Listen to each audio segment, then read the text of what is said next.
Friends, स्वागत है आप सभी का हमारे इस चैनल में। यहाँ मैं आपके लिए नॉवेल और उपन्यासों से प्रेरित स्टोरीज सुनाता हूँ। ये कहानियाँ मनोरंजन के उद्देश्य से प्रस्तुत की जाती हैं। बहुत से लोग नॉवेल पढ़ना पसंद करते हैं, लेकिन समय की कमी की वजह से पढ़ नहीं पाते।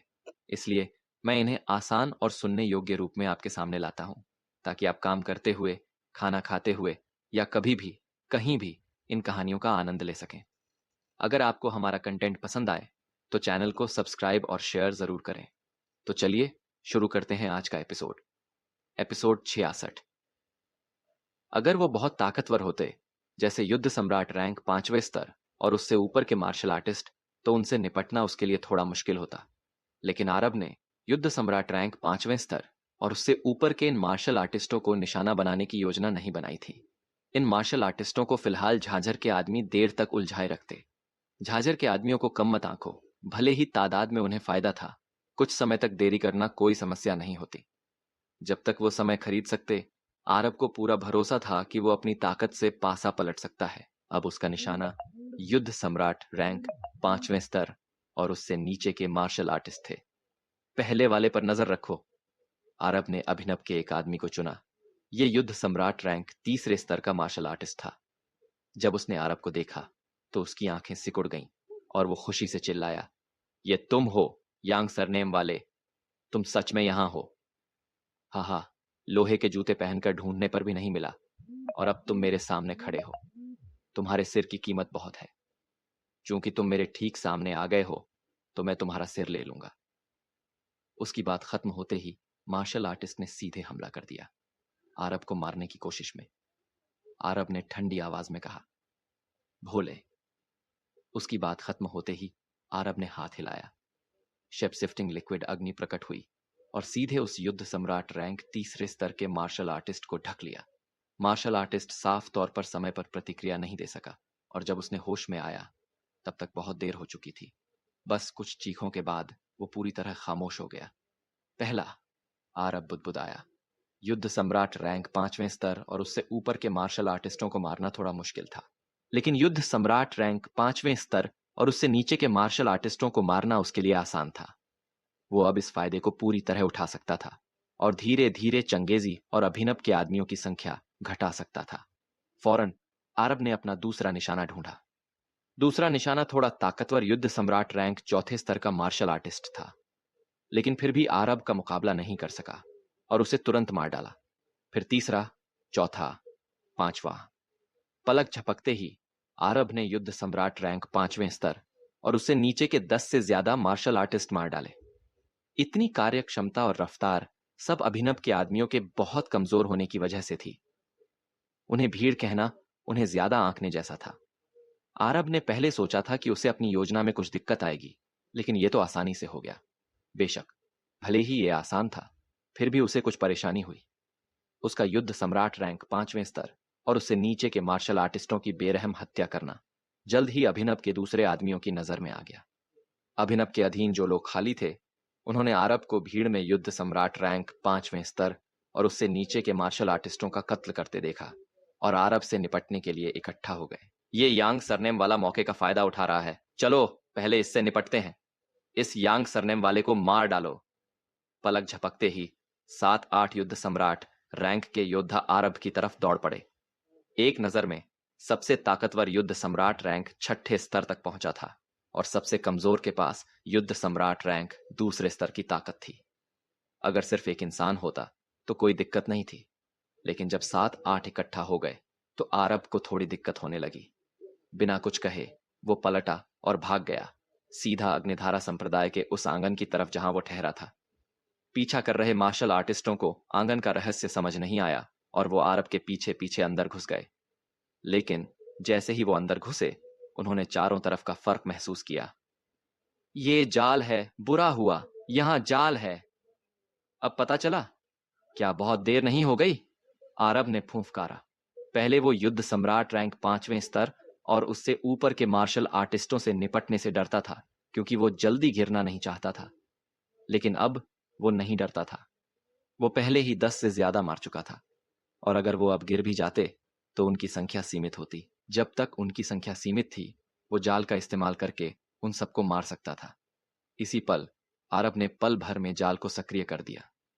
ताकत की कई परतें धमाके से नीचे गिरी, उन कई मार्शल आर्टिस्टों को लगीं, जिससे वो लड़खड़ा गए और संभल नहीं पाए।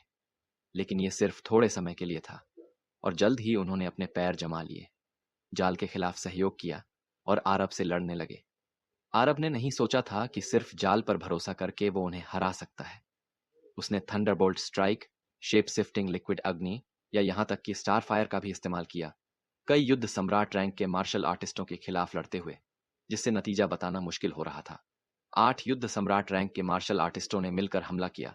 सबसे ताकतवर युद्ध सम्राट रैंक 6ठे स्तर के मार्शल आर्टिस्ट के नेतृत्व में, जिसने कहा, यांग सरनेम वाले, मैंने पहले ही अपनी आत्मा से आवाज संदेश भेज दिया है।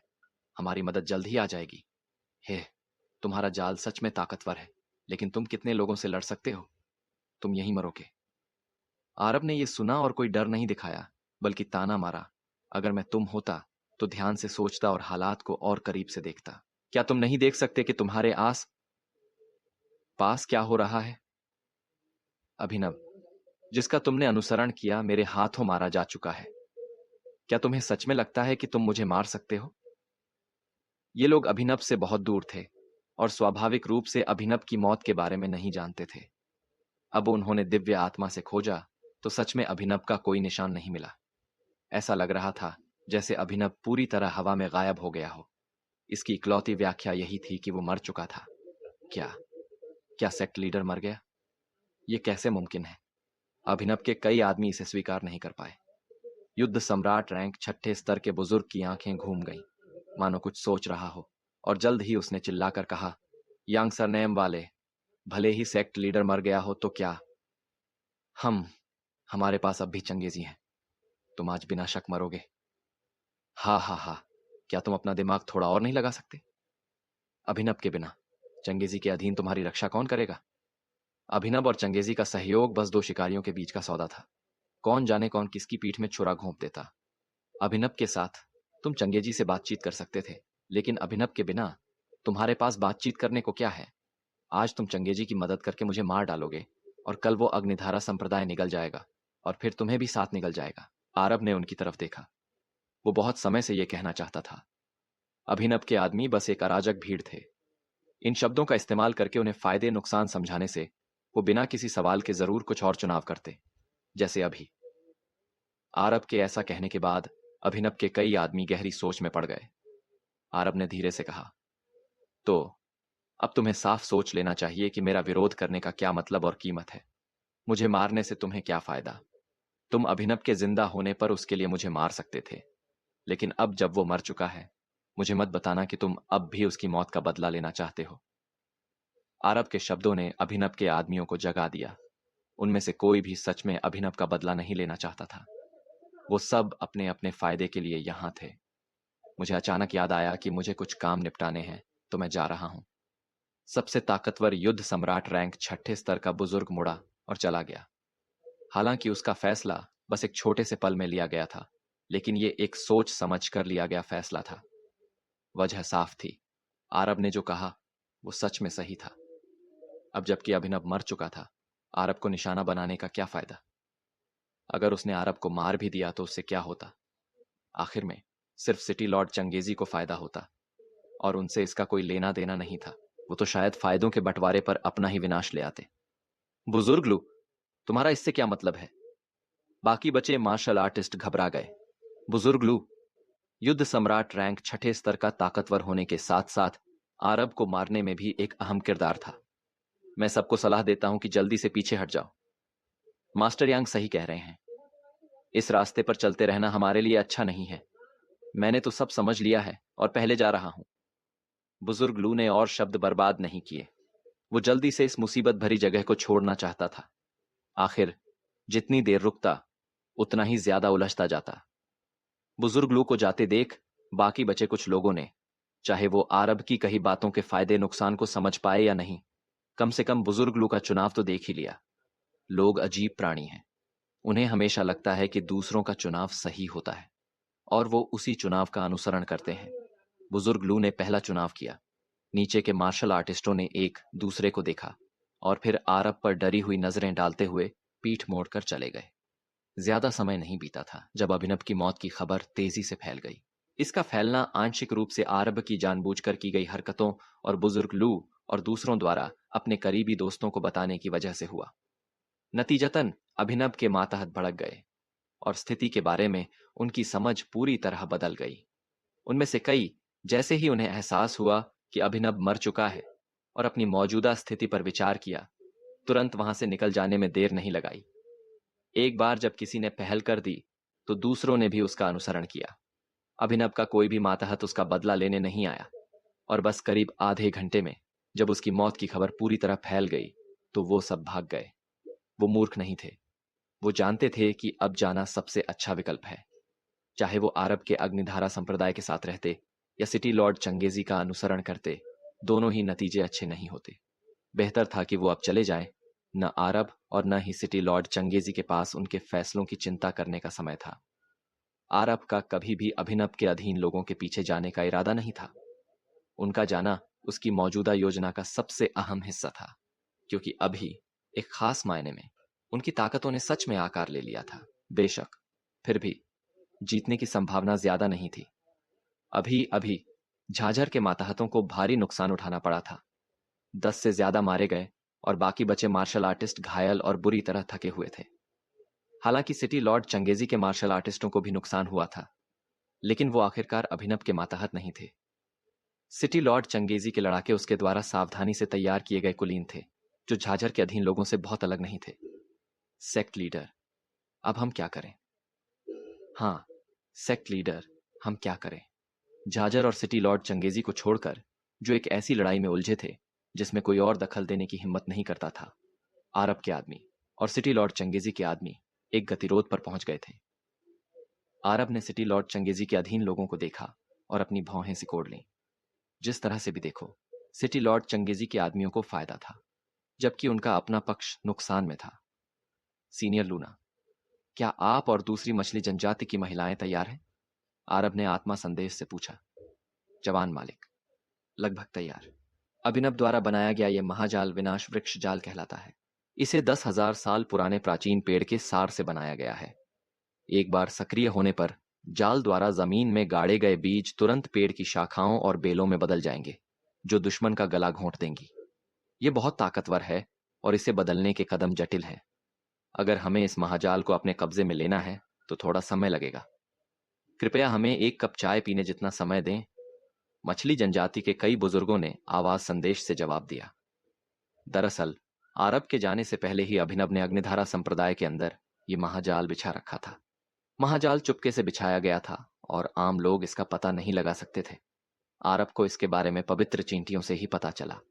पहले तो आरब ने सोचा कि अभिनव इस जाल का इस्तेमाल उसे मारने के लिए करना चाहता है, लेकिन बाद में उसे पता चला कि ऐसा नहीं था।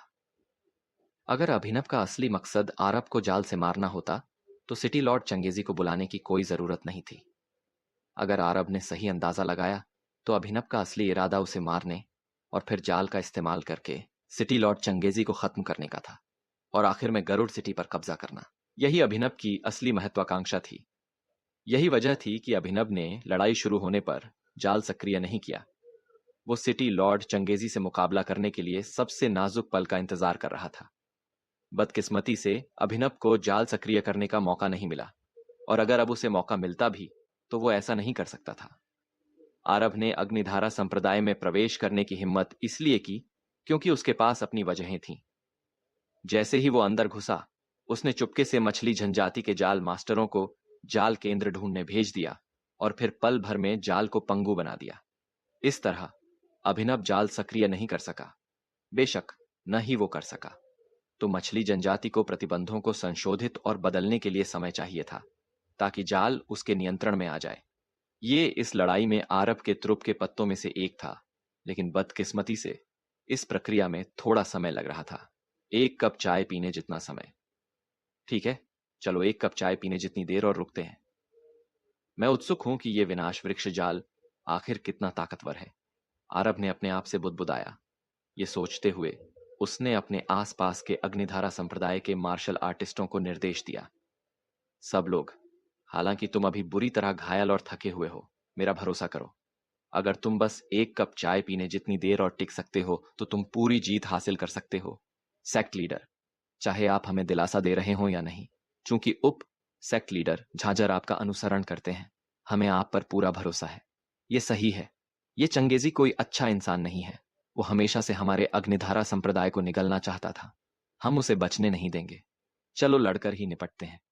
आरब ने देखा कि ये लोग भी जोश में थे और सिर हिलाया। बहुत अच्छा, चलो लड़कर ही निपटते हैं।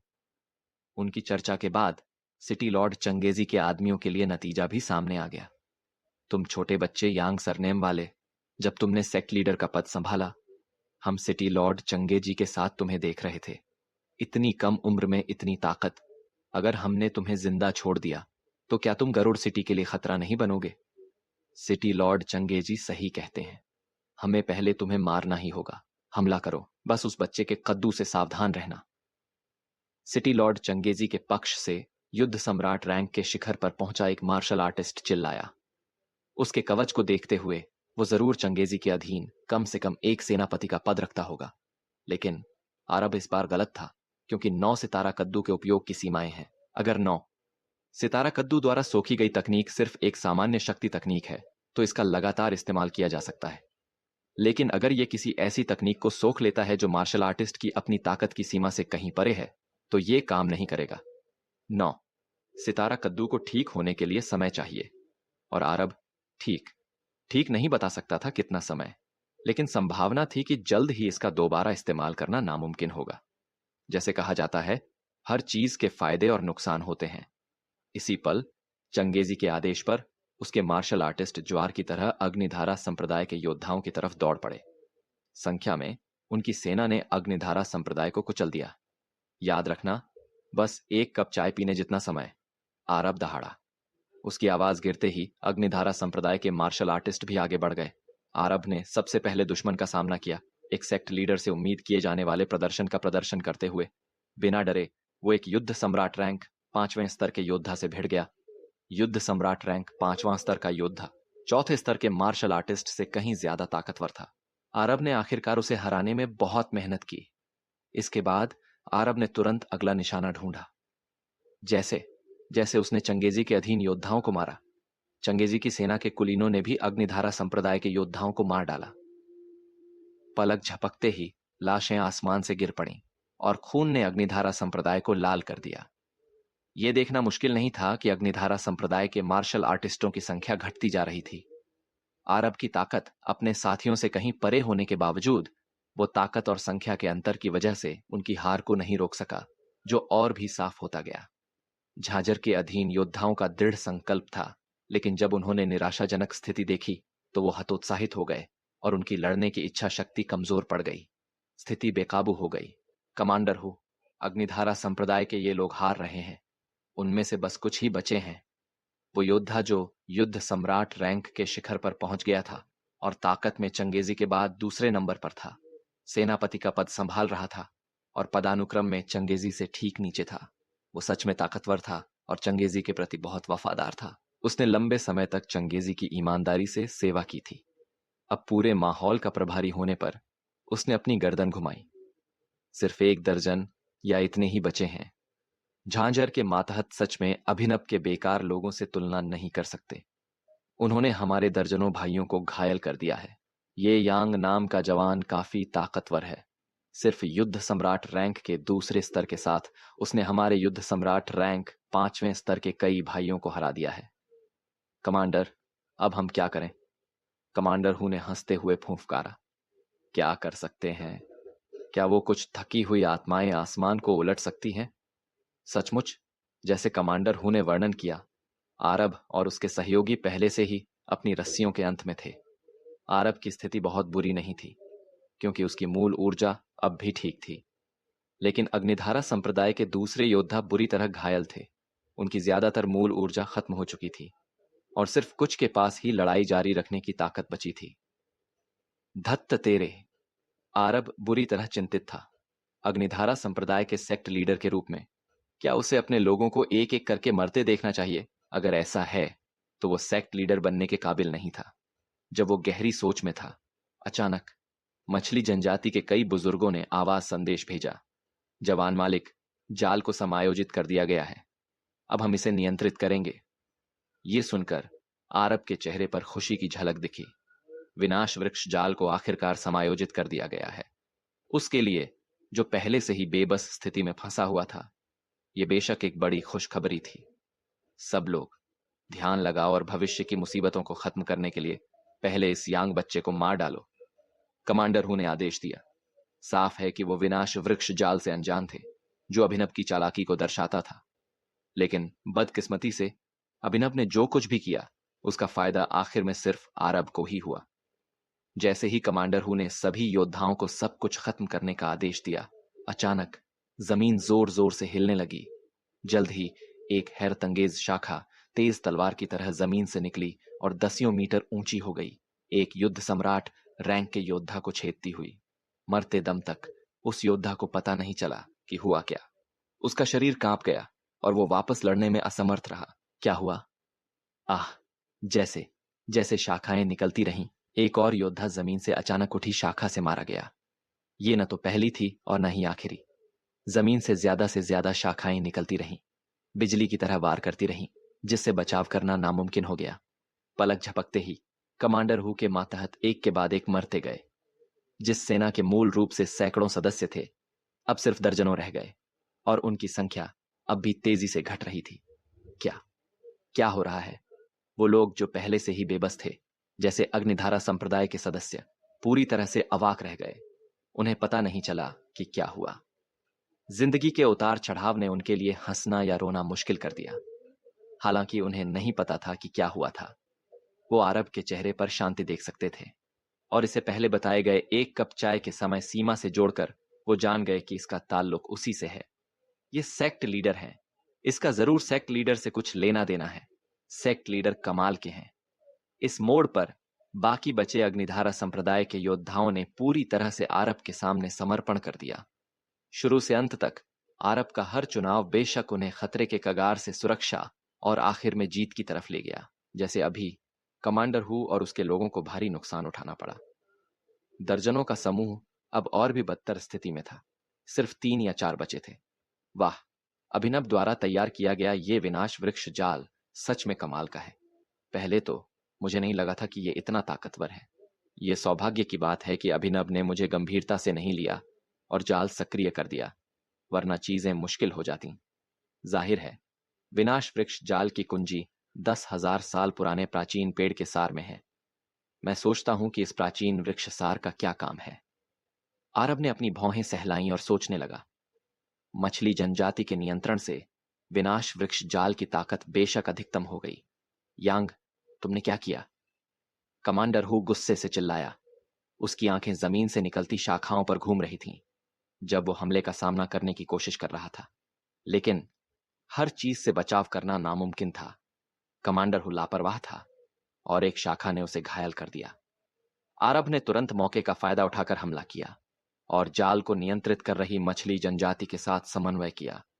अचानक जमीन से एक शाखा उठी और कमांडर हू की छाती को छेद दिया। जल्दी भागो, बच निकलो। लेकिन इस बार आरब इतना दयालु और नरम दिल नहीं था। अभिनव के मातहतों को जाने देना एक मजबूरी का मामला था, लेकिन सिटी लॉर्ड चंगेजी के मातहतों के साथ मामला अलग था। उन्हें लगता था कि वो जब चाहें आ जा सकते हैं। उसे एक नरम खुरमा समझ रहे थे, जिसे आसानी से दबाया जा सकता है। आज वो इन लोगों को इसकी कीमत चुकाने और रास्ते में अग्निधारा संप्रदाय के लिए प्रतिष्ठा स्थापित करने वाला था। मछली जनजाति की बहनों, इन सब लोगों को मार डालो, किसी को मत छोड़ो, आरब ने चिल्लाकर कहा। मछली लड़कियों ने आदेश का पालन किया, जाल को नियंत्रित करते हुए। पल भर में जमीन पर शाखाएं फिर से उठ खड़ी हुईं, आवाजों की एक श्रृंखला के साथ। बस कुछ सांसों की मेहनत के बाद भाग रहे लोगों के शरीरों को छेद दिया। कुछ ही देर बाद वो सब लोग जो पहले भागने की योजना बना रहे थे, मर चुके थे। सिटी लॉर्ड चंगेजी के सारे मातहत खत्म हो गए, और इस सब की मूल वजह थी विनाश वृक्ष जाल। यह नजारा देखकर आरब हैरान होकर चिल्लाए बिना नहीं रह सका। विनाश वृक्ष जाल सच में लूना की तारीफ के लायक था। एक हैरतअंगेज प्रभाव दिखा रहा था। उसने पहले सोचा था कि विनाश वृक्ष जाल का इस्तेमाल करके अपनी बाकी बची लड़ाकू ताकत के साथ किनारे से मदद करते हुए और इन लोगों से मुकाबला करना अच्छा रहेगा। उसे उम्मीद नहीं थी कि अकेला विनाश वृक्ष जाल ही उन्हें मिटा देगा। अभिनव की भूख बड़ी है और महत्वाकांक्षा भी बहुत है। अगर मैं सच में आज इतनी आसानी से मर गया होता तो मुझे डर है कि गरुड़ सिटी उसकी दुनिया बन गई होती। आरब ने बुदबुदाया। तथ्य ने साबित कर दिया कि अभिनव की सिटी लॉर्ड चंगेजी के लिए तैयारी बेकार नहीं थी। बस किसी ने नहीं सोचा था कि वो सबसे बड़ा विजेता बनेगा। जब वो भावुक महसूस कर रहा था, अचानक आयामी पेंडेंट में एक मछली जनजाति की औरत ने कहा, जवान मालिक, हम क्या बात है? आरब ने पूछा। मछली जनजाति की औरत ने कहा, जवान मालिक, बात ऐसी है, वो बैंगनी आंखों वाला दैत्य बंदर आपको ढूंढना चाहता है। ओ, सीनियर आर्या मुझे ढूंढ रहे हैं? आरब ने कहा। प्रतिबंध हटाओ, सीनियर आर्या कोई बाहरी नहीं है। हाँ, आरब की सहमति से मछली जनजाति की औरत ने प्रतिबंध हटा दिया, जिससे आरब और बैंगनी आंखों वाले दैत्य बंदर पूरे आयामी पेंडेंट में संवाद कर सके। सीनियर आर्या, क्या बात है? आरब ने पूछा। बैंगनी आंखों वाले दैत्य बंदर ने ठंडी फूंफकार मारी। बच्चे, मैं तुम्हारी मदद नहीं करना चाहता था, लेकिन आयामी पेंडेंट में रहते हुए मैं वो सब देख सकता हूं जो तुम बाहरी दुनिया में कर रहे हो। मैंने अभी अभी तुम्हारी लड़ाई और उसकी यात्रा देखी। मैं तुम्हें याद दिलाना नहीं चाहता था क्योंकि ऐसा लग रहा था कि तुम लोगों को उतनी परवाह नहीं है। छोटे बच्चे, इस विनाश वृक्ष जाल का सार 10,000 साल पुराना प्राचीन वृक्ष सार है। तुम्हें यह पता होना चाहिए। हाँ, जूनियर जानता है, आरब ने जवाब दिया। बैंगनी आंखों वाले दैत्य बंदर ने ठंडी आवाज में कहा, 10,000 साल पुराना प्राचीन वृक्ष सार विनाश वृक्ष जाल के शक्तिशाली प्रभाव की कुंजी है। इसके अलावा विनाश वृक्ष जाल 10,000 साल पुराने प्राचीन वृक्ष सार की क्षमताओं को बाहर नहीं ला सकता। मुझे नहीं पता कि उस अभिनव की क्या किस्मत थी जो उसे यह खजाना मिला, लेकिन तुम्हारा विनाश वृक्ष जाल से सामना होना तुम्हारी किस्मत है। इसे पूरा करने के बाद अगर मैं तुम होता तो जाल की गहराइयों में जाकर 10,000 साल पुराना प्राचीन वृक्ष सार बाहर निकालता। इसके उपयोग अनंत है। सीनियर, 10,000 साल पुराना प्राचीन वृक्ष सार आखिरकार क्या सकता है? आरब ने हैरानी से पूछा। आखिरकार उसका अनुभव सीमित है और बैंगनी आंखों वाले दैत्य बंदर की तुलना में अब भी एक बड़ा अंतर है। अगर आज बैंगनी आंखों वाले दैत्य बंदर का मार्गदर्शन न होता तो हालांकि वो 10,000 साल पुराने प्राचीन वृक्ष सार पर ध्यान देता, लेकिन शायद उसे ज्यादा महत्व नहीं देता। लेकिन बैंगनी आंखों वाले दैत्य बंदर के शब्दों का मतलब अलग है। बैंगनी आंखों वाले दैत्य बंदर ने बिना और स्पष्टीकरण दिए ठंडी फूंफकार मारी। मुझे ऐसा नहीं लगता कि इसे तुम्हें साफ साफ बताने की मेरी कोई बाध्यता है। मैंने तुम्हें यह बताया कि 10,000 साल पुराना प्राचीन वृक्ष सार खजाने का केंद्र है। इसका कारण सिर्फ यह है कि मैं तुम्हें इसे बर्बाद करते नहीं देखना चाहता। इतना कहने के बाद सीनियर आर्या ने उनका संवाद अवरुद्ध कर दिया और आरब ने कितना भी पुकारा, कोई फायदा नहीं हुआ। यह देखकर आरब कड़वी मुस्कान बिखेरने से नहीं रोक सका और सोचा कि बैंगनी आंखों वाले दैत्य बंदर का स्वभाव अजीब है, लेकिन इसके बाद वो देख सकता था कि बैंगनी आंखों वाला दैत्य बंदर सच में उसकी मदद करना चाहता था। 10,000 साल पुराने प्राचीन वृक्ष सार का जरूर कोई चमत्कारी उपयोग होगा। ऐसा लग रहा था कि उसे इसे अच्छी तरह से खोजना होगा। बेशक अभी 10,000 साल पुराने प्राचीन वृक्ष सार की चिंता करने का समय नहीं था। सिटी लॉर्ड चंगेजी के मातहतों से निपटना इसका अंत नहीं था। अब भी सिटी लॉर्ड चंगेजी से निपटना बाकी था। सेक्ट लीडर झाझर की चंगेजी के साथ लड़ाई में हालत खराब हो रही है। हमें जाकर उसकी मदद करनी चाहिए। कई मार्शल आर्टिस्टों ने चिंता से झाझर की तरफ देखा। हालांकि वो आरब की तारीफ करते थे, लेकिन उन्होंने दशकों या उससे भी ज्यादा समय तक झाझर का अनुसरण किया था और झाझर के लिए उनकी भावनाएं कुछ ऐसी थीं जिनकी तुलना आरब से नहीं की जा सकती थी। आरब इन लोगों और झाझर के रिश्ते के बारे में पूरी तरह जानता था और धीरे से कहा, तुम लोग बहुत ज्यादा बेचैन मत हो, शांत रहो। झाझर कुछ समय तक नहीं हारेगा। अगर तुम अभी ऊपर जाओगे तो सच में उसे और नीचे खींचोगे। तो सेक्ट लीडर, हमें क्या करना चाहिए? बाकी बचे कुछ लोग पूरी तरह से बेचैन थे। आरब ने हाथ हिलाया। तुम सबके शरीर पर चोटें हैं। यह मामला मुझ पर छोड़ दो। तुम लोग बस किनारे खड़े रहो और दखल मत दो। ये देखकर बाकी बचे मार्शल आर्टिस्टों ने एक दूसरे को देखा और आखिर में आरब पर भरोसा करने का फैसला किया। उसने उन पर एक गहरा प्रभाव छोड़ा था। कम से कम अब वो जानते थे कि आरब ने सिटी लॉर्ड चंगेजी और अभिनव के मातहतों के विनाश में अहम भूमिका निभाई थी। आरब की नजरें तेजी से चंगेजी और झाझर पर जम गईं। वो देख सकता था कि झांझर ने अभी अभी युद्ध पूर्वज रैंक से आधा कदम दूर में प्रवेश किया था और चंगेजी के खिलाफ लड़ते हुए अब भी एक चाल पीछे था। अगर वो संघर्ष करता रहा तो उसका जीतना नामुमकिन होगा। आजकल चंगेजी और भी जोर शोर से लड़ रहा था, जबकि झांझर कमजोर होता जा रहा था। बुनियादी तौर पर वो पहले ही हार चुका था। अगर वो लड़ते रहे तो नतीजा बस समय की बात थी। चंगेजी को नहीं पता था कि उसके मातहत पहले ही पूरी तरह से खत्म हो चुके हैं। उसने हंसते हुए कहा, झांझर, सिर्फ तुम मुझसे लड़ना चाहते हो? तुम्हारे पास मुझसे लड़ने को क्या है? जाओ मरो। उसकी बात खत्म होते ही चंगेजी ने एक बार फिर 8 छोरों वाली हथेली का इस्तेमाल किया। गरजता हुआ हमला उसकी तरफ बढ़ा। झांझर के चेहरे के भाव पल भर में बुरी तरह बदल गए। दांत पीसते हुए, बुरी तरह पसीना बहाते हुए वो घबराए बिना नहीं रह सका। अपने शिखर की शुरुआत में उसने 8 छोरों वाली हथेली का सामना करने में थोड़ा संघर्ष किया था, और अब जब उसकी मूल ऊर्जा अपर्याप्त थी तो इस हथेली का सामना करना और भी भयानक होता, है ना? झांझर चंगेजी की तरह आस पास की लड़ाइयों से अनजान था और नहीं जानता था कि आरभ ने बड़ी ताकत दिखाई है और चंगेजी और अभिनव के सभी मातहतों को पहले ही साफ कर दिया है। जब झांझर की खोपड़ी सुन्न हो गई और उसे समझ नहीं आ रहा था कि कैसे सामना करे, अचानक आरब के संदेश झांझर के कानों में पड़े। झांझर, इस हमले को अपनी पूरी ताकत से रोको, फिर चंगेजी का ध्यान आकर्षित करो। मेरे पास उसे बुरी तरह घायल करने, यहां तक कि मारने का तरीका है। आरब की आवाज झांझर के कानों में गूंजी। झांझर एक पल झिझका, फिर आरब के अभिनव को मारने के तरीके के बारे में सोचा और आरब पर भरोसा करना चुना। उसने फिर अपनी पूरी ताकत लगा दी, चिल्लाते हुए, तोड़ो! उसका खून से लाल पंजा तेजी से नीचे झपटा। पल भर में उसके सामने की हवा को चीरता हुआ 8 छोरों वाली हथेली से टकराया, एक पल के लिए विलीन हुआ और आखिर में 8 छोरों वाली हथेली को खत्म कर दिया। लेकिन यह अंदाजा लगाना मुश्किल नहीं है कि झांझर को बुरी तरह पसीना आ रहा है। जाहिर तौर पर उसके लिए अपनी मौजूदा स्थिति में चंगेजी के साथ तालमेल रखना चुनौतीपूर्ण है। यहां तक कि सिर्फ 8 छोरों वाली हथेली को रोकने में ही उसकी लगभग सारी ताकत खर्च हो गई थी। इसके बावजूद झांझर ने दिल खोलकर हंसते हुए कहा, अरे चंगेजी, क्या तुम खाना भूल गए?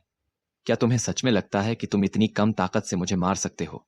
हाँ हाँ, मैं तुम्हें सच बताता हूं, मेरे पास अब भी बहुत सी तरकीबें हैं। मुझे मारने के लिए तुम अब भी बहुत कच्चे हो। झांझर को ऐसा कहते देख चंगेजी तुरंत गुस्से से आग बबूला हो गया और चिल्लाया, झांझर, लगता है तुम तब तक नहीं रोओगे जब तक अपनी कब्र नहीं देख लेते। जाओ मरो! चंगेजी की बात खत्म होते ही उसने संस्कृत अक्षरों से भरी एक और हथेली का हमला करने की तैयारी की। इससे झांझर की तो जान ही निकल गई। उसका पिछला घमंड असल में आरब की सलाह मानकर था, चंगेजी का ध्यान आकर्षित करने की कोशिश। अब लगता है कि वो चंगेजी का ध्यान आकर्षित करने में सफल रहा है, लेकिन अब उसे आगे क्या करना चाहिए? उसके पास अब चंगेजी की चालों को रोकने की क्षमता नहीं है। जैसे ही वो बेचैन होने लगा और चंगेजी का हथेली का हमला छूटने ही वाला था, लेकिन जब चंगेजी पूरी तरह से एकाग्र था और उसका हथेली का हमला अभी तक नहीं छूटा था, एक विशाल शाखा अचानक जमीन से अविश्वसनीय रूप से तेज गति से उठी, सीधे चंगेजी की तरफ बढ़ती हुई। आरब ने पहले सोचा था कि वो चंगेजी को तुरंत मार सकता है, लेकिन आखिरकार चंगेजी कोई साधारण इंसान नहीं था। उसकी ताकत युद्ध पूर्वज रैंक से आधा कदम दूर तक पहुंच गई थी, जिससे वो अपने मातहतों में बेजोड़ था। उसने जल्दी से प्रतिक्रिया दी और हल्के से हिला। ये हरकत ऊंचाई पर चलने या उड़ने जैसी नहीं थी, बल्कि तुरंत गति करने की क्षमता थी, जगह पर नियंत्रण। ये देखकर आरब थोड़ा हैरान हुआ। जब उसने चंगेजी को फिर से देखा तो उसकी दाहिनी बांह पर एक साफ घाव था जिससे खून टपक रहा था। वो चारों तरफ देख रहा था। जाहिर तौर पर उसे नहीं पता था कि हमलावर कौन है। ये तुम हो आरब? चंगेजी ने जल्दी से आरब को पहचान लिया। आरब ने कुछ नहीं कहा। एक ही बार में चंगेजी को मारने में नाकामी अच्छी खबर नहीं थी, लेकिन यह तथ्य कि चंगेजी घायल लग रहा था बुरी खबर भी नहीं था। उसने तुरंत संदेश भेजा, सीनियर लूना, सावधान रहो। युद्ध पूर्वज रैंक वालों के पास जगह को फाड़ने की क्षमता होती है। उनकी जगह की समझ आम लोगों से कहीं परे होती है। जहां तक युद्ध पूर्वज रैंक से आधा कदम दूर वालों की बात है, उनके पास पहले से ही जगह पर कुछ नियंत्रण होता है। उसने अभी जो इस्तेमाल किया वो संभवतः स्थानांतरण विधि थी। तुम्हें बिना पकड़ के कई जगह छोड़नी होंगी। हम समझ गए जवान मालिक। लूना ने भी स्थिति की गंभीरता को भांप लिया। झांझर के चंगेजी से पीछे रहने की वजह थी उसका जगह पर नियंत्रण। चूंकि झाझर ने अभी अभी युद्ध पूर्वज रैंक से आधा कदम दूर में प्रवेश किया था, उसका इस पर नियंत्रण बहुत कमजोर था और वो चंगेजी जैसे अनुभवी युद्ध पूर्वज रैंक से आधा कदम दूर के विशेषज्ञ की तुलना नहीं कर सकता था। अब चंगेजी ने दहाड़ लगाई, यांग सरनेम वाले, मैं पहले तुम्हें मारूंगा। झाझर, मेरी मदद करो, आरब ने चिल्लाकर कहा। झाझर बेशक चंगेजी को आरब को छूने नहीं देता। जब चंगेजी ने हरकत की, झाझर की मूल ऊर्जा तुरंत उमड़ पड़ी और उसे रोक दिया। फिर अचानक जमीन से शाखाएं निकलीं और सीधे छेदती हुई आगे बढ़ीं। ये भांप कर चंगेजी अचानक पीछे हट गया और फिर से अल्प दूरी स्थानांतरण विधि का इस्तेमाल किया। उसका शरीर पल भर में गायब हो गया और फिर से प्रकट होने में बस एक विचार भर की दूरी थी। इसी पल चंगेजी की आंखों में डर की एक झलक दिखी। ये आखिर क्या चीजें थीं? जमीन से शाखाएं निकल रही थीं। ये उसके लिए अनसुना हमला था। जैसे ही उसके विचार थमे, एक और शाखा अचानक जमीन से उग आई। उसके बाद दूसरी, तीसरी और चौथी। आखिरकार चंगेजी की अल्प दूरी की गति विनाश वृक्ष जाल द्वारा पहले से तैयार एक जाल पर जा गिरी। एक शाखा ने अचानक छेद दिया, सीधे चंगेजी की बांह को पार करती हुई उसे घायल कर दिया। झाझर भी कोई कमजोर नहीं था। चंगेजी को घायल देखकर उसने तुरंत कार्रवाई की और चंगेजी पर दबाव डाला। अगर सिर्फ विनाश वृक्ष जाल होता तो चंगेजी इसे संभाल सकता था, लेकिन अब झाझर का सामना करते हुए, जो युद्ध पूर्वज रैंक से आधा कदम दूर पर था, स्थिति अलग थी। 10 से ज्यादा सांसों तक रुकने के बाद चंगेजी फिर से घायल हो गया। कुछ दर्जन सांसों के भीतर अचानक एक चीख गूंजी। चंगेजी का शरीर सीधे छेद दिया गया और उसकी आंखों में अनिच्छा भरी हुई थी। ये नजारा देखकर झाझर ने एक लंबी राहत की सांस ली, फिर दिल खोलकर हंसा। सेक्ट लीडर, ये चंगेजी भी मर गया। हाँ हाँ, अब हमारे लिए ये आसान होने वाला है। गरुड़ सिटी अब से हमारा होगा। आरब हंसे बिना नहीं रह सका। झाझर, क्या तुम्हारी महत्वाकांक्षा गरुड़ सिटी में है? ओह! झाझर को अचानक अपना असली लक्ष्य याद आ गया और वो कहने से नहीं रोक सका। सेक्ट लीडर, अगर आपने जिक्र नहीं किया होता तो मैं लगभग भूल ही गया था। मेरी महत्वाकांक्षा गरुड़ सिटी में नहीं है। लेकिन सेक्ट लीडर, आप अचानक ये क्यों कह रहे हैं? झाझर, क्या तुम अंदाजा नहीं लगा सकते? चीजें खत्म हो चुकी हैं। अभिनव मर चुका है और चंगेजी भी मर चुका है। अग्निधारा संप्रदाय के अब कोई आंतरिक या बाहरी खतरे नहीं है। मैं सम्राट ऋत्विक के लिए एक सिफारिशी पत्र लिखने की योजना बना रहा हूं। मैं तुम्हें बाय फैमिली में सिफारिश करूंगा। चिंता मत करो, मैं अपना वादा नहीं भूला हूं, आरब ने हंसते हुए कहा। यह सुनकर झाझर की आंखों में कृतज्ञता भर आई। सेक्ट लीडर, आप मेरे लिए इतने अच्छे रहे हैं और आपको ये बात अब भी याद है। मैं तो बस अपने बारे में सोच रहा था। सेक्ट लीडर, मुझे बाई फैमिली जाने की कोई जल्दी नहीं है। मैं आपकी स्थिति मजबूत करने और आपकी चिंताओं को दूर करने में आपकी मदद करना चाहता हूं। हाँ हाँ, चिंता मत करो। अगर तुम नहीं भी कहते तो भी मैं तुम्हें इतनी आसानी से नहीं जाने देता। निश्चिंत रहो, हालांकि मैं तुम्हारी सिफारिश करूंगा, नतीजा इतनी जल्दी नहीं आएगा, आरब ने कहा। हाँ, मैं जानता हूं, झाझर ने सिर हिलाया। उसने पहले ही मान लिया था कि मामला उसके हाथ से बाहर है और भाग्य को तय करने देगा। इसके बाद आरब ने अपना वादा पूरा किया। एक पत्र लिखा और अपनी पहचान दर्ज की। उसने पत्र वापस बाई फैमिली को भेज दिया। बाई फैमिली में उसकी हैसियत के साथ पत्र पर जरूर गंभीरता से ध्यान दिया जाना चाहिए और सम्राट ऋत्विक के हाथों सुरक्षित पहुंचने में कोई समस्या नहीं होनी चाहिए। उसके बाद अग्निधारा संप्रदाय को पुनर्गठित करने का समय था।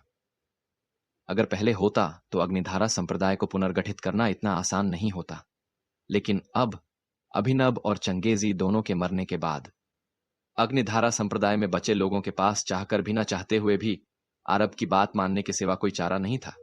अब अग्निधारा संप्रदाय एकजुट था और गरुड़ सिटी की दूसरी ताकतों ने भी जल्दी से उनके आदेशों का पालन किया, ये साफ समझते हुए कि अग्निधारा संप्रदाय अब गरुड़ सिटी की मुख्य ताकत है और अब उनकी अवहेलना करने की हिम्मत नहीं कर सकते। जहां तक अगले कदम की बात है, उसका लक्ष्य भूमिगत जाकर विनाश वृक्ष जाल के रहस्य का पता लगाना था। वो इस बारे में काफी उत्सुक था कि 10,000 साल पुराने प्राचीन वृक्ष का सार आखिर क्या था। विनाश वृक्ष जाल का केंद्र जमीन से करीब 300 मीटर नीचे स्थित था।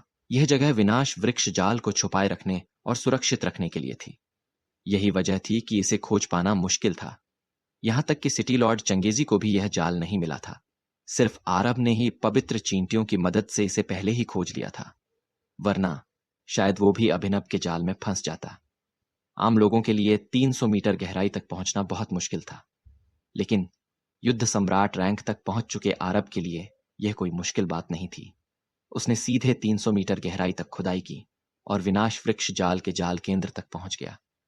जाल केंद्र एक विशाल पेड़ की जड़ों जैसा दिखता था। जड़ें बहुत बड़ी थीं, एक घर जितनी। अनगिनत मोटी और पतली शाखाएं और तने उन्हें ढके हुए थे। लूना और मछली जनजाति के बुजुर्गों के अनुसार यही विनाश वृक्ष जाल की ताकत का स्रोत था, लेकिन आरब को इस जाल में कोई दिलचस्पी नहीं थी। उसे सच में दिलचस्पी थी इसकी असली ताकत के स्रोत में। 10,000 साल पुराना प्राचीन वृक्ष सार। जवान मालिक, 10,000 साल पुराना प्राचीन वृक्ष सार यही है, लूना ने याद दिलाया। लूना के कहे अनुसार आरब ने 10,000 साल पुराने प्राचीन वृक्ष सार की जगह ढूंढ ली। वह जाल केंद्र के अंदर छुपा हुआ था और पूरी तरह से उसी में लिपटा हुआ था। बिना ध्यान से देखे इसे नोटिस करना नामुमकिन था, क्योंकि जाल केंद्र पारदर्शी नहीं था। सिर्फ 10,000 साल पुराने प्राचीन वृक्ष सार से चमकती रोशनी ही इस बात का सबूत थी कि वह अंदर है। अब जबकि विनाश वृक्ष जाल का कोई उपयोग नहीं रहा, चलो इसे तोड़ते हैं। मैं देखना चाहता हूं कि यह 10,000 साल पुराना प्राचीन वृक्ष सार आखिर कैसा खजाना है, आरब ने धीरे से कहा। असल में पहले तो उसे इस चीज में कोई खास दिलचस्पी नहीं थी, लेकिन बैंगनी आंखों वाले दैत्य बंदर ने इसमें काफी दिलचस्पी दिखाई थी, जिससे यह और भी ज्यादा महत्वपूर्ण हो गया। आखिरकार बैंगनी आंखों वाला दैत्य बंदर तब भी चुप रहा था जब आरब ने पृथ्वी श्रेणी की गोलियां बनाई थीं। वह शायद ही कभी किसी चीज की परवाह करता था। जल्द ही आरब ने जाल केंद्र को तोड़ दिया। फौरन प्रकृति की आभा से भरी ताकत की एक बड़ी लहर बाढ़ की तरह फूट पड़ी और चारों दिशाओं में फैल गई। यह ताकत बेहद जबरदस्त थी, मानो अनगिनत सालों से वहां जमा थी। आरब चौंक गया। उसने ताकत के स्रोत को देखने की कोशिश की, लेकिन चमकदार रोशनी ने उसकी नजर पूरी तरह से ढक दी। यहां तक कि उसकी आत्मा भी सिर्फ धुंधली सी जानकारी ही भांप सकी। कई दर्जन सांसों के बाद रोशनी धीरे धीरे कम हुई। आरब की नजर धीरे धीरे साफ होती गई। उसके सामने हथेली के आकार का एक छोटा सा गोला तैर रहा था। छोटे छोटे चमकदार धब्बों ने उसकी सतह को ढक रखा था। हरे रेशम जैसी ऊर्जा की धाराएं उसमें से निकलकर गोले के चारों तरफ लगातार घूम रही थीं। हर धारा में एक ताकतवर प्राकृतिक आभा थी। ऐसा लग रहा था जैसे यह किसी विशाल पेड़ को फिर से जीवित कर सकता है या पूरे घास के मैदान को पोषित कर सकता है। आरब को लगा कि यह गोला खुद जीवन का प्रतिनिधित्व करता है। यह जीवन शक्ति और पुनर्जन्म का प्रतीक था। कितना अजीब एहसास है, आरब ने सोचा। तो यही है 10,000 साल पुराना प्राचीन वृक्ष सार। उसने हाथ बढ़ाकर उसे पकड़ लिया। जैसे ही उसने इसे छुआ, उसने महसूस किया कि उसकी कुछ ताकत वापस लौट रही है। इसे अपने हाथ में रखते ही मेरी मूल ऊर्जा धीरे धीरे ठीक हो रही है। इसका अविनाशी वज्रमनका जैसा चमत्कारी असर है जो रूहानी ने मुझे दिया था, हालांकि इनके असर अलग अलग हैं। आरब बुदबुदाया। अविनाशी वज्रमनका शारीरिक चोटों को ठीक करता है। 10,000 साल पुराना प्राचीन वृक्ष सार मूल ऊर्जा को बहाल करता है। बेशक आरब को यकीन नहीं था कि इसका यही इकलौता उपयोग है, वरना बैंगनी आंखों वाला दैत्य बंदर इतनी जोरदार प्रतिक्रिया नहीं देता। यह तथ्य कि यह विनाश वृक्ष जाल को ताकत दे सकता था पहले ही साबित करता है कि यह एक असाधारण खजाना है। मुझे उम्मीद नहीं थी कि अभिनव के पास ऐसा खजाना होगा, आरब ने कड़वी हंसी के साथ कहा। लगता था कि अभिनव को कोई बड़ा मौका मिला था। बदकिस्मती से उसके लिए फायदा आखिर में आरब को ही मिला। चूंकि उसे अब भी इसका असली मकसद नहीं पता था और बैंगनी आंखों वाले दैत्य बंदर ने समझाने से मना कर दिया, आरब ने बस 10,000 साल पुराने प्राचीन वृक्ष सार को सहेज कर रख लिया और वहां से निकल गया। उसके बाद आरब ने अग्निधारा संप्रदाय के रोजमर्रा के कामों का प्रबंधन करना बंद कर दिया और सब कुछ झांझर पर छोड़ दिया। हालांकि झांझर की महत्वाकांक्षाएं कहीं और थीं, उसके पास कई सालों का प्रबंधन का अनुभव था। उसके नेतृत्व में अग्निधारा संप्रदाय धीरे धीरे स्थिर हो गया। अभिनव के अनुयायी या तो मर गए या बिखर गए और पहले की सारी मुसीबतें गायब हो गईं। गरुड़ सिटी अब पूरी तरह से अग्निधारा संप्रदाय के प्रभाव में था। अग्निधारा संप्रदाय गरुड़ सिटी की सबसे ताकतवर ताकत बन गया, यहां तक कि सिटी लॉर्ड की हवेली से भी आगे निकल गया। अगर आरब चाहता तो वह आसानी से सिटी लॉर्ड की हवेली को बदल सकता था और बस दीर्घवायु नगरी में आवेदन करके गरुड़ सिटी पर कब्जा कर सकता था। लेकिन आरब को सत्ता में कोई दिलचस्पी नहीं थी। उसके पास ऐसे मामलों के लिए न तो समय था और न ही ऊर्जा। मार्ग चर्चा सम्मेलन शुरू होने वाला था। चूंकि उसने मारिया संत से वादा किया था वह अपना वचन नहीं तोड़ सकता था। सारे आंतरिक मामले सुलझाने के बाद आरब ने अग्निधारा संप्रदाय के कई कुलीन लोगों को इकट्ठा किया और गरुड़ सिटी छोड़ दिया। इस बार वह सिर्फ 7 या 8 लोगों को लाया, जिनमें झाझर और कुछ और शामिल थे। चूंकि वे पहले से ही दरबार दल के सहयोगी थे, बड़ा समूह लाने की कोई जरूरत नहीं थी। समय चुपचाप बीतता गया। 1 महीने बाद कई पहाड़ और नदियां पार करने के बाद आरब और झाझर आखिरकार अग्निपुर मुख्य नगर के किनारे पहुंच गए। एक बड़ी नदी अग्निपुर मुख्य नगर को मध्य क्षेत्र से अलग करती थी। जिस इलाके में दरबार दल स्थित था, उसे दक्षिण गंगा साम्राज्य के नाम से जाना जाता था। दक्षिण गंगा साम्राज्य कोई साम्राज्य नहीं था, यह एक बड़ा क्षेत्रीय इलाका था। साम्राज्य सीधे शाही परिवार द्वारा नियंत्रित होते थे, लेकिन क्षेत्र नहीं। बड़ी ताकतों ने अपने हितों की रक्षा और शाही परिवार के प्रभाव को कम करने के लिए ये क्षेत्रीय विभाजन बनाए थे। दरबार दल, डेमन स्लेइंग ब्रांच और हुआंगदाओ सेक्ट सभी दक्षिण गंगा साम्राज्य और आस पास के दक्षिण पूर्वी इलाकों में स्थित थे। क्योंकि ये तीनों सुपर ताकतें मौजूद थीं, यह क्षेत्र बहुत समृद्ध था। हर तरफ मार्शल आर्टिस्ट उड़ते हुए देखे जा सकते थे। यहाँ की ताकत और समृद्धि गरुड़ सिटी की तुलना से कहीं परे थी। जवान मालिक, हम दक्षिण गंगा साम्राज्य में प्रवेश कर चुके हैं। अब हमें बस दरबार दल ढूंढना है, लेकिन लगता है कि अभी भी हमारी लंबी यात्रा बाकी है। हमें क्या करना चाहिए? झांझर ने पूछा। चलो कोई सराय ढूंढते हैं और रात के लिए रुकते हैं। कल हम जानकारी इकट्ठी करके अपना अगला कदम तय करेंगे, आरब ने जवाब दिया। अपने सामने की जमीन देखकर आरब भावुक हो गया। अब वह मध्य क्षेत्र के बहुत करीब था। वह उस जगह के भी करीब था जहां वह अपने पिछले जीवन में रहता था।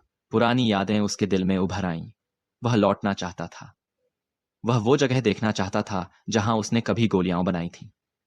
वह उन जानी पहचानी जगहों पर फिर से जाना चाहता था, और वह उस औरत से हिसाब चुकता करना चाहता था जिसने उसे धोखा दिया था। लेकिन एक पल बाद उसने खुद को शांत कर लिया। वह अब भी इतना ताकतवर नहीं था कि अकीरा का सामना कर सके। यहां तक कि बाई परिवार भी अनन्या दल से सावधान रहता था। अगर वो बदला लेना चाहता था तो उसे और समय चाहिए था। ये सोचते हुए आरब ने अपनी आंखें खोली। उसकी नजर तेज और दृढ़ हो गई। चलो चलते हैं। उन्होंने पास में एक सराय ढूंढी और आराम किया। अगले दिन उन्होंने दरबार दल के बारे में जानकारी मांगनी शुरू कर दी। चूंकि दरबार दल इलाके की एक सुपर ताकत था, जानकारी ढूंढना आसान था। दरबार दल ने पहले से ही अंदाजा लगा लिया था कि मार्ग चर्चा सम्मेलन के लिए अलग अलग ताकतें कब पहुंचेंगी। इसी वजह से उन्होंने पूरे क्षेत्र में स्वागत केंद्र बना रखे थे। ये केंद्र अस्थायी रूप से मेहमानों को ठहराते थे और फिर उन्हें दरबार दल भेज देते थे। आरब और उसके ग्रुप ने जल्द ही पास का एक स्वागत केंद्र ढूंढ लिया। इसका प्रबंधन बुजुर्ग लोंग नाम की एक महिला बुजुर्ग कर रही थी। वहां पहले से ही कई ताकतें इकट्ठा हो चुकी थीं। अचानक एक खूबसूरत अधेड़ उम्र का आदमी मुस्कुराकर आगे बढ़ा। मैं फरजान हूं, जियांगचेंग के शुनफा सेक्ट का सेक्ट लीडर। मैं आपसे दोस्ती करना चाहता हूं। आप लोग कहां से हैं? क्या आप भी मार्ग चर्चा सम्मेलन के लिए आए हैं? आरब ने शालीनता से जवाब दिया। हम अग्निधारा संप्रदाय से हैं और मार्ग चर्चा सम्मेलन में भाग लेने आए हैं। आपसे मिलकर अच्छा लगा। आप में से सेक्ट लीडर कौन है? फरजान ने झाझर और बाकियों को देखते हुए पूछा। मैं हूं, अग्निधारा संप्रदाय का वर्तमान सेक्ट लीडर, आरब ने शांति से जवाब दिया। फरजान ने अपनी आंखें सिकोड़ लीं। फिर वह ताने से हंस पड़ा। सिर्फ दूसरे स्तर के युद्ध सम्राट रैंक का सेक्ट लीडर मार्ग चर्चा सम्मेलन में भाग लेने आया है? क्या उसे अपनी औकात नहीं पता? साफ था कि फरजान ने आरब की उम्र को नजरअंदाज कर दिया। उसे बस इतना लगा कि इतनी कमजोर साधना किसी सम्मान के लायक नहीं है। जो दोस्ताना व्यवहार उसने पहले दिखाया था, वह तुरंत गायब हो गया। तुम्हारा क्या मतलब है? झाझर ने गुस्से से चिल्लाकर कहा। फरजान ने फुफकारा। कुछ नहीं। चूंकि हम एक जैसे लोग नहीं हैं, तो दोस्त बनने की कोई जरूरत नहीं। मैं पहले दोस्ती करना चाहता था, लेकिन अब मैंने अपना मन बदल लिया है। तुम मुझे ऐसा करने से तो नहीं रोकोगे? इतना कहकर उसने ताना मारा और चला गया। झाझर ने गुस्से में अपनी मुट्ठियां भींची और हमला करने वाला था, लेकिन आरब ने उसे रोक दिया। सेक्ट लीडर, मुझे मत रोकिए। उस आदमी ने आपकी कोई इज्जत नहीं की, झाझर ने कहा। झाझर, यह गरुड़ सिटी या अग्निधारा संप्रदाय नहीं है। बेवजह ध्यान मत खींचो। मैं इतना कमजोर नहीं हूं कि कुछ अपमान न सह सकूं। अगर वह हमें नीची नजर से देखता है तो देखने दो। उसकी मंजूरी से हमें कोई फायदा नहीं है, आरब ने सुस्ती से कहा। झाझर बस कड़वी हंसी हंस सका। सेक्ट लीडर, आपकी मानसिकता मुझसे कहीं बेहतर है। हाँ हाँ, तो फिर तुम्हें अपना गुस्सा सुधारना होगा, आरब ने जवाब दिया। उसी पल एक जवान आदमी ने हल्की खांसी। आरब ने मुड़कर देखा। वह जवान आदमी 23-24 साल का लग रहा था और उसने एक ताओवादी चोगा पहना था। साफ था कि वह दरबार दल का चेला था। वह स्वागत केंद्र का प्रभारी व्यक्ति भी था। मैं लंकेश हूं, बुजुर्ग लोगों का सहायक और इस स्वागत केंद्र का प्रबंधक। क्या आप सब मार्ग चर्चा सम्मेलन के लिए आए हैं? उसने पूछा। उसे यकीन करना मुश्किल लग रहा था कि यह ग्रुप भाग लेने के योग्य है। आरब ने देखा कि लंकेश के पास निरंकार रैंक 5वें स्तर की ताकत है। यहां तक कि दरबार दल के एक साधारण स्वागतकर्ता की इतनी साधना थी। इससे पता चलता था कि वह सेक्ट सच में कितना ताकतवर है। हां, हम मार्ग चर्चा सम्मेलन के लिए आए हैं, आरब ने जवाब दिया। आपका निमंत्रण पत्र कहां है? लंकेश ने पूछा। आरब ने तुरंत उसे सौंप दिया। ध्यान से जांचने के बाद लंकेश को कोई दिक्कत नहीं मिली। कृपया मेरे पीछे आइए, सेक्ट लीडर, उसने गंभीरता से कहा। आरब ने सिर हिलाया और उसके पीछे अंदर चला गया। कमरे के अंदर अलग अलग ताकतों के कई मार्शल आर्टिस्ट मौजूद थे। उनमें से ज्यादातर असाधारण दिख रहे थे। फरजान भी वहां था। आरब पर एक नजर डालने के बाद फरजान ने तुरंत तिरस्कार से अपनी नजरें फेर लीं। सच तो यह था कि फरजान अकेला नहीं था जो आरब को हेय दृष्टि से देख रहा था। यहां तक कि लंकेश भी मन ही मन सोच रहा था कि आरब ने निमंत्रण पत्र कैसे हासिल कर लिया। बुजुर्ग लोंग, एक और प्रतिभागी आया है। यह रहा निमंत्रण पत्र, लंकेश ने कहा। बुजुर्ग लोंग एक बुजुर्ग महिला थीं, जिनका रूप कमजोर लग रहा था। निमंत्रण पत्र की जांच करने के बाद उन्होंने कहा, लंकेश, 10 ताकतें आ चुकी हैं। उन सबको सेक्ट ले जाओ और रहने का इंतजाम करो। हमारे मेहमानों को उपेक्षित महसूस न होने दो। जी, बुजुर्ग लोंग, लंकेश ने जवाब दिया। फिर वह मुखियाओं की तरफ मुड़ा। अब मैं सबको दरबार दल ले जाऊंगा। कृपया अपने लोगों को पास रखें और अलग न हो। कोई दिक्कत नहीं होनी चाहिए, लेकिन दरबार दल के नियम बहुत सख्त हैं। अगर कुछ होता है तो मुझे दोष मत दीजिएगा।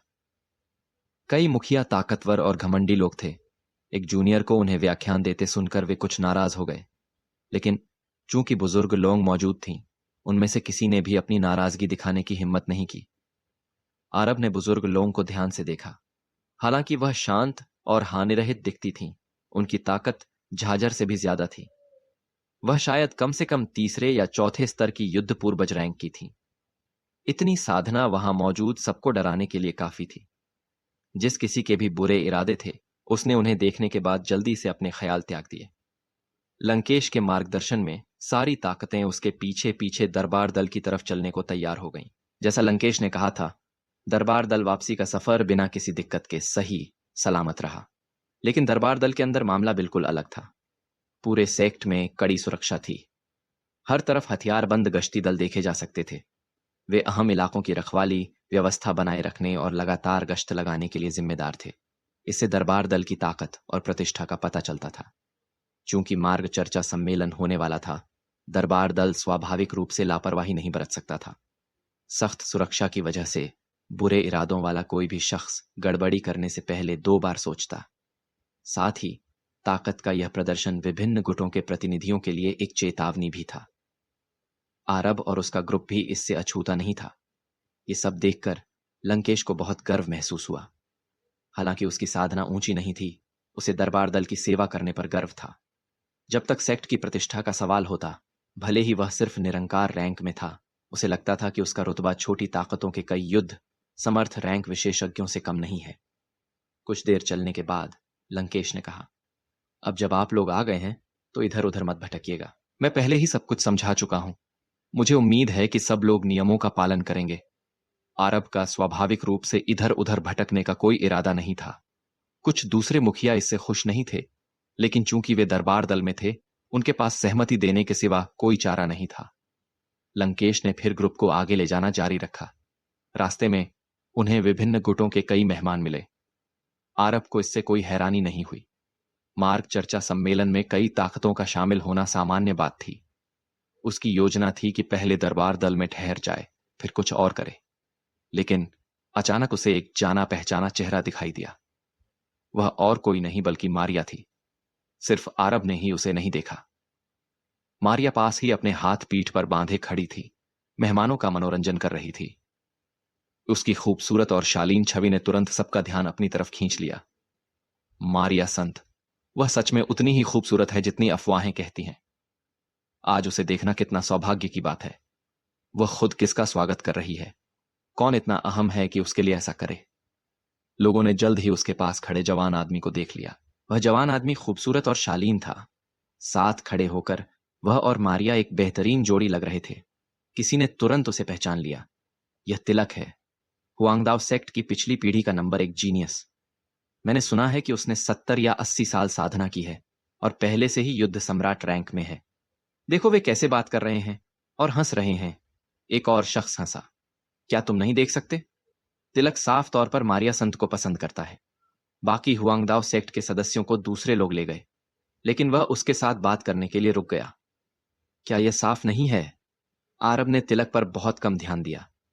चूंकि वह मारिया को जानता था, उसने सोचा कि उसका अभिवादन करना शिष्टता होगी, लेकिन सख्त सुरक्षा की वजह से उसे उसके पास जाने से पहले लंकेश से अनुमति लेनी होगी। एक पल सोचने के बाद आरब ने कहा, भाई लंकेश, मैं मारिया मिस को जानता हूं। मैं जाकर उन्हें नमस्ते कहना चाहता हूं। ज्यादा समय नहीं लगेगा। यह सुनकर लंकेश ने उसे देखा और ताना मारा। मास्टर राजवंशी, मुझे सीधा बोलने के लिए दोष मत दीजिए, लेकिन आपके मेंढक द्वारा हंस का मांस खाने के सपने बहुत साफ हैं। मैं भी मारिया संत को जानता हूं। क्या आपको सच में लगता है कि आप जब चाहें उनसे मिल सकते हैं? उसकी नजरों में मारिया अछूत थी। जहां तक आरब की बात है, उसे लगा कि आरब बस खुद को ज्यादा आंक रहा है। झांझर तुरंत गुस्से से भड़क गया। तुम इस तरह कैसे बोल सकते हो? उसी पल शुनफा सेक्ट का फरजान आगे बढ़ा। मुझे लगता है कि लंकेश सही कह रहा है।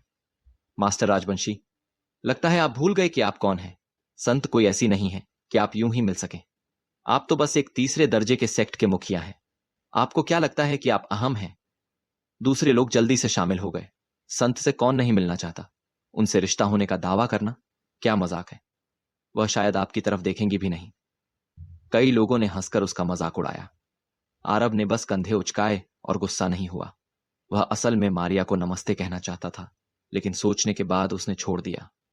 चूंकि वे पहले से ही दरबार दल में थे, बाद में मिलने के बहुत मौके मिलते।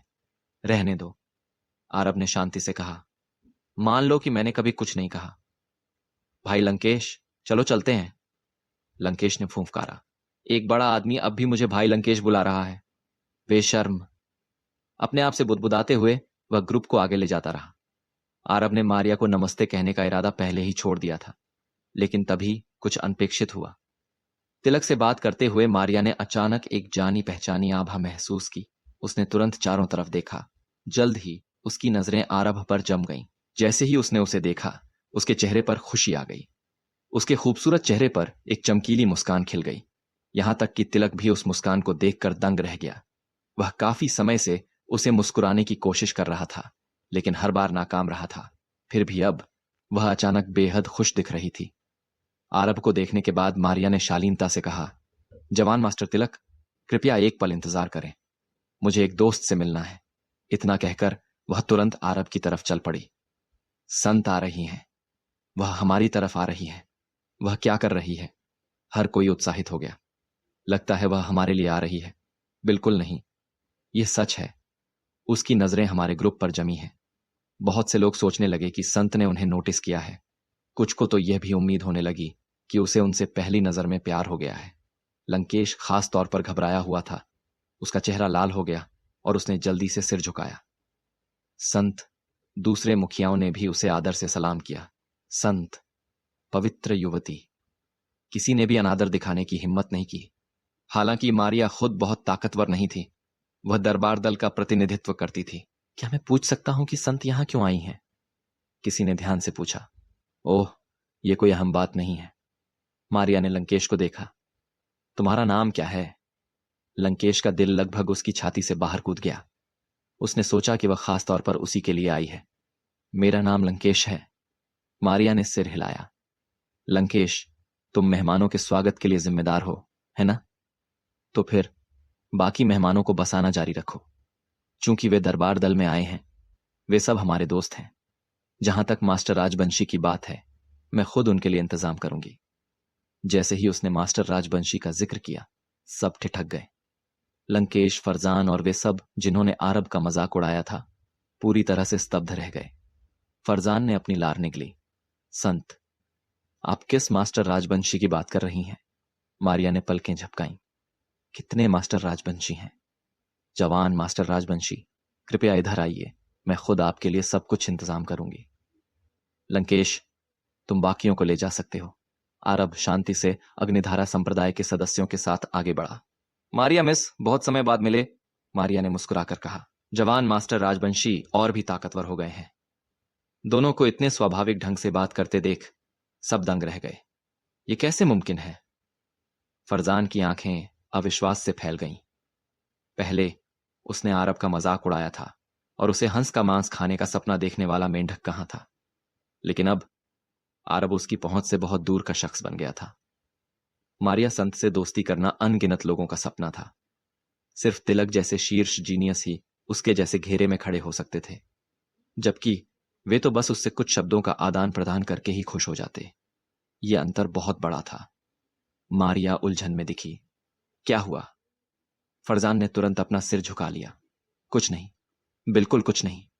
उसने एक और शब्द कहने की हिम्मत नहीं की। वह जानता था कि अगर आरब बदला लेना चाहता तो उसका एक वाक्य ही काफी होता। लंकेश भी उतना ही चौंका हुआ था। आरब और संत को इतना करीब देखकर उसका दिल कांप गया। अच्छा, संत मास्टर राजवंशी, कृपया जारी रखें, हम अब जा रहे हैं। सबके जाने के बाद आरब ने मारिया की तरफ देखा। जैसे ही वह कुछ बोलने वाला था, तिलक आ पहुंचा। उसने एक कोमल मुस्कान पहनी थी जो उसे मिलनसार और शालीन बनाती थी, लेकिन मारिया ने चुपके से त्योरी चढ़ाई। वह पहले ही उसका मनोरंजन करते हुए काफी समय बिता चुकी थी। अब जब उसे आखिरकार आरब से बात करने का मौका मिला था, तिलक फिर से उसका पीछा कराया था। फिर भी तिलक पूरी तरह से अनजान लग रहा था। मुस्कुराते हुए उसने पूछा, मारिया, यह कौन है? मारिया ने शांति से जवाब दिया, जवान मास्टर तिलक, ये हैं जवान मास्टर राजवंशी जिनका मैंने पहले जिक्र किया था। ये अग्निधारा संप्रदाय के सेक्ट मास्टर हैं। ये सिर्फ 21 साल के हैं। इन्होंने जो कुछ भी हासिल किया है अपनी मेहनत से किया है। ये सच में एक दुर्लभ जीनियस हैं। आरब ने कड़वी मुस्कान बिखेरी। हालांकि ऐसा लग रहा था कि वह उसकी तारीफ कर रही है। वह बता सकता था कि वह तिलक को दबाने की भी कोशिश कर रही थी। उसका मतलब साफ था। आरब की तुलना में तिलक की उपलब्धियां बहुत ज्यादा उसकी पृष्ठभूमि पर निर्भर थीं। आरब को थोड़ी बेबसी महसूस हुई। फिर भी वह चुप रहा और यह देखने का इंतजार करने लगा कि तिलक कैसे जवाब देगा। पहले तो तिलक की मुस्कान में कोई बदलाव नहीं आया, लेकिन मारिया की बातें सुनने के बाद उसके चेहरे के भाव हल्के से सख्त हो गए। जल्द ही हालांकि उसकी मुस्कान लौट आई। मारिया, तुम गलत हो। जन्म भी किस्मत का हिस्सा है। मैं हुआंगदाओ सेक्ट में पैदा हुआ क्योंकि मेरी किस्मत अच्छी है। वह एक छोटी ताकत में पैदा हुआ क्योंकि उसकी किस्मत उतनी अच्छी नहीं है। इस दुनिया में मेहनत जरूरी है, लेकिन किस्मत तय करती है कि इंसान कितनी दूर जा सकता है। फिर उसने आरब को देखा। तो जवान मास्टर राजवंशी, तुम्हारी किस्मत कितनी अच्छी है? क्या तुम सच में उतने ही कमाल के हो जितना मारिया कहती है? उसकी बातों में एक छुपी दुश्मनी थी। मारिया के ठंडे रवैये से वह पहले से ही परेशान था। अब उसे आरब के साथ इतना अलग व्यवहार करते देखकर वह और भी गुस्से में था। आरब शांत रहा। जवान मास्टर तिलक को क्या लगता है? तिलक ने ताना मारा, मारिया अभी जवान है। शायद वह लोगों को परखने में अच्छी नहीं है। वह तुम्हें बहुत ऊंचा समझती है, लेकिन मैं उत्सुक हूं। आखिर तुम में ऐसा क्या है जो तुम्हें इतना बेहतरीन बनाता है? जैसे ही ये शब्द बोले गए, पास के कई लोगों का ध्यान उनकी तरफ चला गया। लंकेश का ग्रुप, गश्ती पहरेदार और दूसरे गुटों के मेहमान सब देखने रुक गए। हर कोई बता सकता था कि एक टकराव शुरू होने वाला था। इसमें कोई हैरानी नहीं कि उनका ध्यान यहां चला गया। तिलक के शब्दों का इरादा पहले से ही काफी साफ था और वह स्पष्ट रूप से आरब पर निशाना था। यह तो दिलचस्प होता जा रहा है। मैं देख रहा हूं कि यह मास्टर राजवंशी काफी जवान है और इसने तिलक से झगड़ा कर लिया है। जो लोग पहले आरब की टोली में थे वे फुसफुसाकर चर्चा करने लगे। लंकेश ने अब टोली को आगे बढ़ने के लिए नहीं कहा, बल्कि अपना ध्यान इस नजारे पर लगा दिया, नतीजे के बारे में उत्सुक। शुनफा सेक्ट का फरजान, जो आरब से द्वेष रखता था, बुरी तरह हंसा। हम मुझे नहीं पता कि इस बच्चे ने मारिया संत को जानने के लिए किस तरह की किस्मत पाई, लेकिन उसके साथ रिश्ता बनाना इतना आसान नहीं है। हर कोई जो चाहे वो नहीं कर सकता। अब मुसीबत आ गई है। उसका दिल इस वक्त दूसरों की बदकिस्मती पर खुश होने से भरा हुआ था, ये उम्मीद करते हुए कि आरब को कीमत चुकानी पड़ेगी। फिर उसे सिखाया जाएगा कि वह सिर्फ एक गंवार है, भले ही वह किसी तरह मारिया संत को जानता हो। एक गंवार तो गंवार ही रहता है और पलट नहीं सकता। दूसरे दर्शकों ने भी इस नजारे को देखा और उनके निष्कर्ष भी मोटे तौर पर वही थे। सबको लगा कि आरब को तिलक से मिलने की कीमत जरूर चुकानी होगी। आखिर तिलक की बदनामी बहुत मशहूर थी। तिलक और आरब के बीच झगड़ा देखकर मारिया संत ने हल्की सी त्योरी चढ़ाई। उसे उम्मीद नहीं थी कि तिलक इतनी जोरदार प्रतिक्रिया देगा। शुरू से ही वह जानबूझकर और अनजाने में उसके सामने अपनी श्रेष्ठता दिखा रहा था। मारिया संत बस यही चाहती थी कि आरब तिलक के घमंड को दबाए, लेकिन उसे उम्मीद नहीं थी कि वह इतना असहिष्णु होगा। उसने पहले तो बीच बचाव करने की सोची, लेकिन आरब की काबिलियत को देखते हुए वह बस मुस्कुराई और उसे रोकने की कोई कोशिश नहीं की। दूसरी तरफ आरब और भी शांत था। तिलक की बात सुनकर उसने कंधे उचकाए। चूंकि जवान मास्टर तिलक ऐसा सोचते हैं तो यह सच ही होगा। मैं शायद सच में उतना बेहतरीन नहीं हूं जितना मारिया मिस ने कहा। यह शब्द सुनकर बहुत से लोगों ने आह भरी। आरब तो बस बहुत दब्बू था। तिलक ने उसे इस हद तक धमकाया, फिर भी वह ऐसी बातें कह सकता था। सबसे अहम बात यह थी कि आरब मारिया संत के सामने ऐसा कर रहा था। क्या उसे अपनी इज्जत की बिल्कुल भी परवाह नहीं थी? मारिया संत भी थोड़ी हैरान हुई, लेकिन जल्द ही उसे आरब की आदत याद आ गई और वह बेबसी से मुस्कुराई। सच में आरब का ऐसा चुनाव बिल्कुल अजीब नहीं लगता, लेकिन तिलक ने अब भी हार नहीं मानी थी। सिद्धांत रूप में आरब को पीछे हटते देखकर उसे खुश होना चाहिए था, लेकिन आरब का उदासीन भाव देखकर वह बुरी तरह गुस्से में आ गया। वह आरब के शांत व्यवहार को बर्दाश्त नहीं कर सका और डांटते हुए बोला, अगर तुम उतने बेहतरीन नहीं हो जितना मारिया ने कहा, तो तुम्हें यह बात अच्छी तरह मालूम होनी चाहिए कि तुम्हें मारिया मिस को उस नाम से बुलाने का कोई हक नहीं है। क्या तुम इसे यहीं छोड़ दोगे? झाजर को गुस्सा आ गया। आरब ने हाथ हिलाया। इस वक्त उसका गुस्सा भी बढ़ रहा था। जवान मास्टर तिलक, आपने कहा कि मैं बेहतरीन नहीं हूं और मुझे कोई आपत्ति नहीं, क्योंकि ईमानदारी से कहूं तो मैं बेहतरीन हूं या नहीं, यह आपको बताने की कोई वजह नहीं है और न ही मुझे इसकी परवाह है कि आप जानते हैं या नहीं। लेकिन मैं मारिया मिस को कैसे संबोधित करता हूं, यह मेरा निजी मामला है और ऐसा लगता है कि आपको इसमें दखल देने का कोई हक नहीं है। जवान मास्टर तिलक, नहीं, जवान मास्टर तिलक, अगर आपको सच में लगता है कि यह अब भी आपका हुआंगदाओ सेक्ट है, तो मुझे आपको याद दिलाना पड़ेगा कि, माफ कीजिए, यह दरबार दल है और आपके हुआंगदाओ सेक्ट की तरकीबें यहां नहीं चलती। संक्षेप में, मैं मारिया मिस को कैसे संबोधित करता हूं, इसका आपसे कोई लेना देना नहीं है। क्या आप सच में दखल देना चाहते हैं? ठीक है, आपके पास इसे नियंत्रित करने के लिए क्या है? आपके पास इसे नियंत्रित करने की क्या योग्यता है? सरल शब्दों में, मारिया को खुद कोई आपत्ति नहीं है, तो आखिर तुम कौन हो? उसने सोचा था कि तिलक पिछली पीढ़ी का जीनियस है और उसमें कुछ अक्ल होगी, लेकिन अब उसे एहसास हुआ कि उम्र का बुद्धिमत्ता से कोई लेना देना नहीं है। आरब की बातें सुनकर कई दर्शक हैरान रह गए। किसने सोचा था कि आरब अचानक भड़क जाएगा और बस कुछ ही वाक्यों में तिलक को निरुत्तर कर देगा? तुम। तिलक की आंखें गुस्से से फैल गईं। मारिया संत को अपना मुंह ढककर हंसने की कोशिश करते देख तिलक को और भी अपमानित महसूस हुआ। अब तो हो गया, इस सरनेम वाले राजवंशी का काम खत्म। फरजान ने किनारे पर हंसते हुए कहा, मैं शर्त लगाकर कहता हूं कि तिलक उसे जरूर अपंग कर सकता है। तिलक के पास युद्ध सम्राट रैंक दूसरे स्तर की ताकत है। हुआंगदाओ सेक्ट के एक जीनियस के रूप में उसकी युद्ध क्षमता आसानी से युद्ध सम्राट रैंक तीसरे स्तर वालों का मुकाबला कर सकती है। यह बच्चा, सच में उसे स्वर्ग और धरती का ज्ञान नहीं है? हुआंगदाओ सेक्ट के किसी शख्स को नाराज कर रहा है। तिलक का चेहरा अब गुस्से से लाल हो गया था और उसने आरब को घूरते हुए गुस्से से चिल्लाकर कहा, ठीक है, सरनेम वाले राजवंशी, तुम पहले व्यक्ति थे जिसने मुझे इस तरह उकसाया।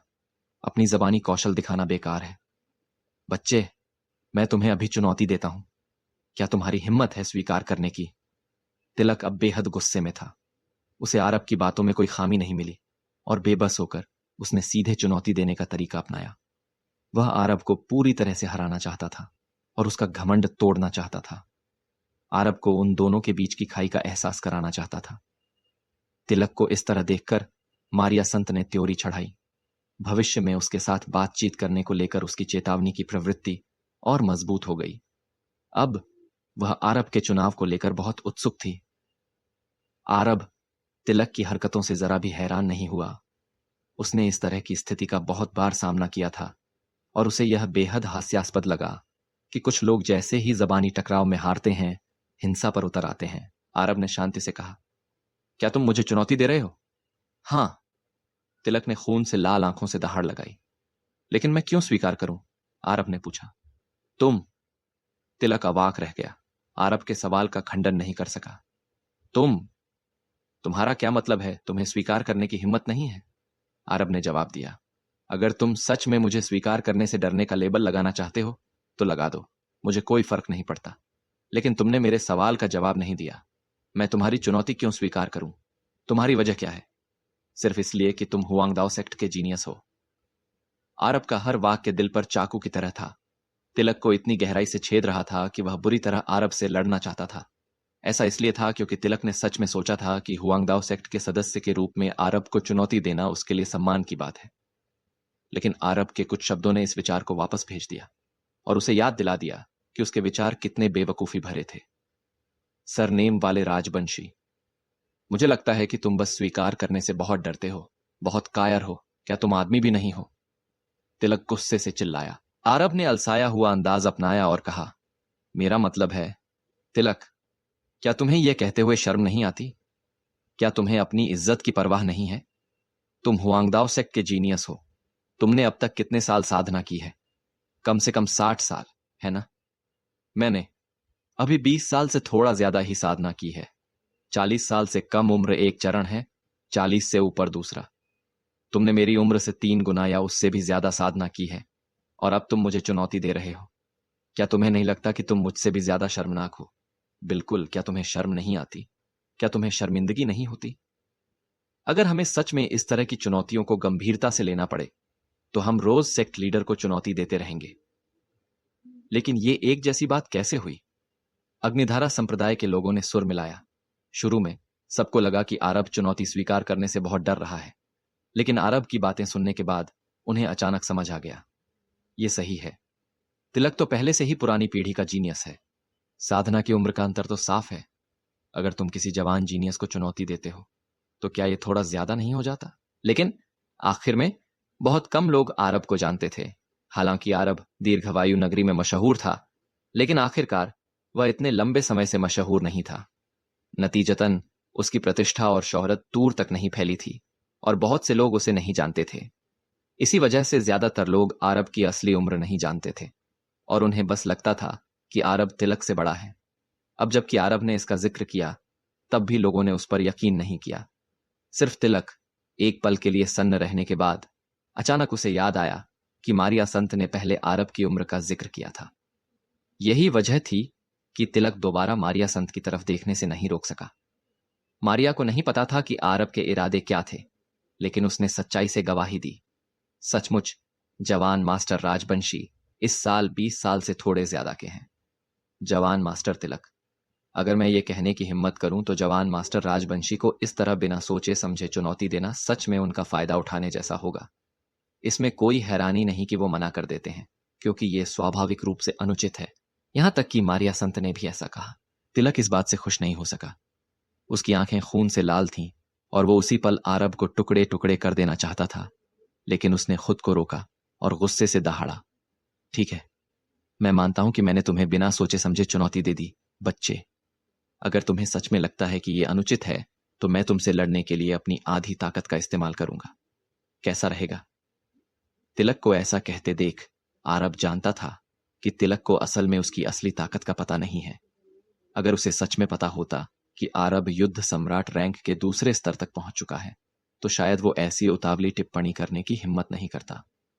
तिलक को इतना गुस्से में देखकर और ये सोचकर कि वो उससे मामला निपटाना चाहता था, आरब को मना करने में थोड़ी शर्मिंदगी महसूस हुई। वो हल्की सी मुस्कान दी। नहीं, नहीं, कोई जरूरत नहीं। जवान मास्टर तिलक, अगर तुम सच में ऐसा करते हो तो तुम्हारे खिलाफ जीतने का क्या फायदा? तिलक की नसें फूल गईं और आरब को अब भी लगता था कि वो जीत सकता है। लेकिन आरब को द्वंद्व युद्ध में फुसलाने के लिए तिलक ने खुद को रोके रखा। अब वो बस आरब की सारी इज्जत को चकनाचूर कर देना चाहता था। आरब ने शांति से कहा, जवान मास्टर तिलक, तुम मेरी बात नहीं समझे। मेरा असली मतलब यह है कि मैं तुम्हारी चुनौती क्यों स्वीकार करूं। अगर मैं सिर्फ इसलिए स्वीकार कर लूं क्योंकि तुमने मुझे चुनौती दी है, तो यह बहुत उबाऊ होगा। तुम्हें किसी तरह का प्रोत्साहन देना चाहिए। अगर मैं जीत गया तो मुझे क्या मिलेगा? वरना तुम्हारे खिलाफ जीतने का क्या फायदा? क्या तुम्हें सच में लगता है कि तुम जीत सकते हो?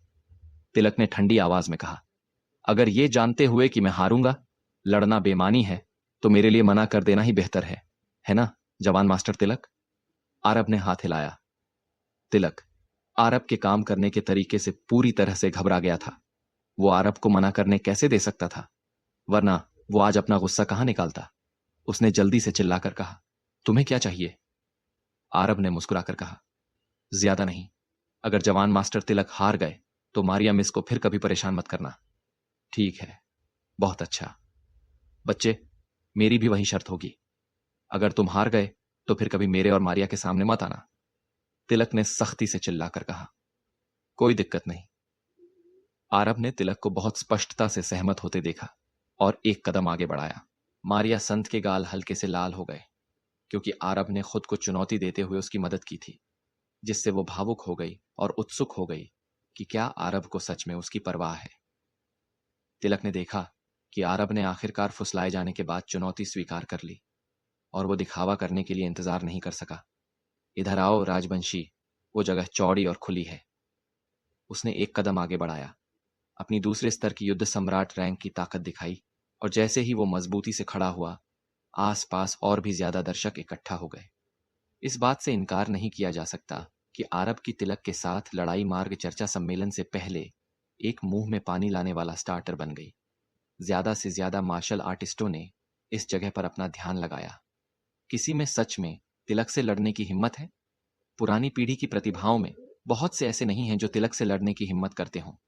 तिलक ने सिर्फ 70 साल की साधना में युद्ध सम्राट रैंक का दूसरा स्तर हासिल किया है, और भविष्य में युद्ध पूर्वज रैंक हासिल करना तय है।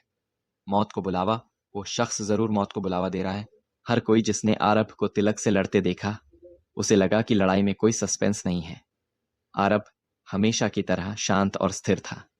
तिलक को देखकर वो आसानी से उसकी आंखों में गुस्सा और वो पागलपन देख सकता था, जो साबित करता था कि वो हरकत करने के लिए इंतजार नहीं कर सकता। आरब ने हंसते हुए कहा, जवान मास्टर तिलक, क्या अब शुरू करने का समय आ गया है? अगर तुम्हें लगता है कि शुरू करने का समय आ गया है तो चलो शुरू करते हैं। तिलक ने अपनी गर्दन घुमाई। आरब ने कहा, ठीक है, चलो शुरू करते हैं। तिलक तुरंत झपटता हुआ आया। उसकी रफ्तार पल भर में गायब हो गई, बिजली की चमक की तरह। एक ही पल में वो आरब के सामने प्रकट हो गया। उसके हाथ मोटी बिजली की रोशनी से भरे थे, जो आरब की तरफ बढ़ते हुए कड़कड़ा रहे थे। साफ देखा जा सकता है कि हवा का बहाव पूरी तरह से उसके हाथ के चारों तरफ केंद्रित है। ओह, आरब को यह दिलचस्प लगा। तिलक ने भी गरज और बिजली तकनीक का इस्तेमाल किया, जिसका सामान्य तरीका है हवा में मौजूद गरज और बिजली के सार को सोखना और फिर उसे अपनी हथेली में इकट्ठा करना। उसकी बांह जरूर खास तौर पर तपाई गई होगी, जिसमें गरज और बिजली को महसूस करने की असाधारण क्षमता है। अगर वो थंडरबोल्ट स्ट्राइक का इस्तेमाल नहीं कर सकता था, तो वो सच में तिलक के गुस्से को दबाने के लिए इसका इस्तेमाल करना पसंद करता। बदकिस्मती से इस समय और जगह पर मार्ग चर्चा सम्मेलन में जरूर 36 पूर्वी क्षेत्रों की ताकतें शामिल होंगी, जिन्होंने पर्पल ऊर्जा गुप्त क्षेत्र यात्रा में भाग लिया था। अगर आरब ऐसी तकनीकें दिखाता तो ये जरूर आरब के रूप में उसकी पहचान उजागर कर देता। नतीजतन वो Thunderbolt strike, shape shifting liquid अग्नि और यहां तक कि स्टार फायर और black mountain dark cloud palm का इस्तेमाल नहीं कर सकता था। उसे बहुत सावधानी से इस्तेमाल करना पड़ता, लेकिन इसका मतलब ये नहीं कि उसके पास दूसरे साधन नहीं है। असल में तिलक को हराने में ज्यादा मेहनत नहीं लगती। तिलक को इतना गुस्से में और उसे मारने को बेताब देखकर आरब ने अपना रक्तअग्नि भाला निकाला और फिर उसे आगे की तरफ जोर से मारा। पहाड़ ढाने की शैली, जबरदस्त ताकत तुरंत फट पड़ी और फिर वो ताकत तेजी से फैल गई। पहाड़ ढाने की शैली की सबसे बड़ी खासियत है इसकी विशाल सीमा और ऊंची हिट दर। एक बार सीमा में आने पर बचना मुश्किल है। तिलक के पास कम से कम वो कौशल नहीं था। वो पहाड़ ढाने की शैली के विस्फोट की सीमा में आ गया था। लोगों को पहले यकीन था कि आरब का हारना तय है, लेकिन पल भर में उन सब ने अपने मुंह बंद कर लिए, क्योंकि जब उन्होंने तिलक को देखा, जो पहले जोश से भरा था, अब वो पूरी तरह से बिखर चुका था। समझदार नजरों वाले लोग देख सकते थे कि आरब ने असल में रहम दिखाया था, वरना तिलक की स्थिति सिर्फ शर्मनाक नहीं होती। लेकिन फिर भी इससे यह अंदाजा लगाया जा सकता था कि तिलक की मूल ऊर्जा अस्थिर थी और उसकी आंखों में डर भरा था। हालांकि उसमें अब भी कुछ लड़ने की क्षमता थी, लेकिन यह हार से बहुत अलग नहीं था। यह नजारा देखकर पूरे दर्शक चुप हो गए और सबको समझ नहीं आ रहा था कि स्थिति का वर्णन कैसे करें। सिर्फ आरब बिना किसी भाव के चेहरे के साथ तिलक को देखा और अपने हाथ पीठ पर रखते हुए कहा, जवान मास्टर तिलक, क्या तुम लड़ाई जारी रखना चाहते हो? तिलक ने तुरंत जवाब नहीं दिया। उसने डर के भाव के साथ मुंह में भरी लार निकली। कोई फर्क नहीं पड़ता कि दूसरों ने स्थिति कितनी साफ देखी, उनमें से कोई भी आरब से आने वाले आतंक को उतना नहीं समझ सकता था जितना तिलक, जो खुद घटना का शिकार था। उसने गारंटी देने की हिम्मत की कि अभी अभी का हमला आरब की क्षमताओं का सिर्फ एक हिस्सा था। फिर भी उस हमले का सामना करते हुए उसकी सारी क्षमताएं बेकार हो गईं और चकनाचूर हो गईं। सिर्फ वही जानता था कि अगर निर्णायक पल पर आरब ने रहम नहीं दिखाया होता तो उसकी स्थिति अब जरूर बहुत बदतर होती। हालांकि उसके पास अब भी कुछ साधन थे। उसने आरब की आत्मविश्वास भरी आंखों में देखा, अभी अभी की आरब की क्षमताओं के बारे में सोचा और लड़ाई जारी रखने की उम्मीद पूरी तरह से छोड़ दी। उसने साफ देख लिया, फर्क नहीं पड़ता कि वो यकीन करे या नहीं, उसने अपने और आरब के बीच की खाई को पहचान लिया। ये खाई कुछ ऐसी नहीं थी जिसे वो पार कर सकता था, न अभी और न भविष्य में। ये सोचते हुए तिलक ने दांत पीसते हुए कहा, मैं हार मानता हूं और अपनी बात रखूंगा। मैं फिर कभी तुम्हारे और संत के सामने नहीं आऊंगा। इस बारे में तिलक के पास कहने को कुछ नहीं था।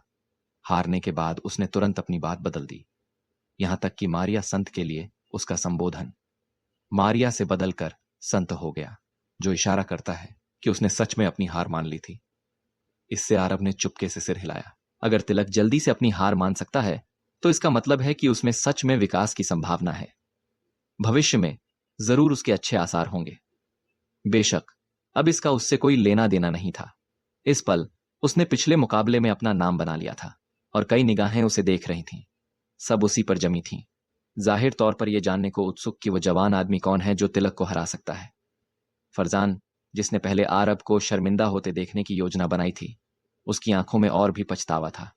अब उसे सच में पछतावा हुआ। दरबार दल ऐसे शख्स को कैसे जाने दे सकता है जो तिलक को हरा सकता है, और मारिया संत के अनुसार यह शख्स सिर्फ 20 में था। अगर यह शख्स दरबार दल में शामिल हो जाता तो वो एक छोटी ताकत का सेक्ट लीडर किस गिनती में होता? हे भाई फरजान, बस जाने दो। शायद मास्टर राजवंशी उदार होंगे और तुम्हारी हरकतों को दिल पर नहीं लेंगे। चीजों को इतना नकारात्मक मत सोचो।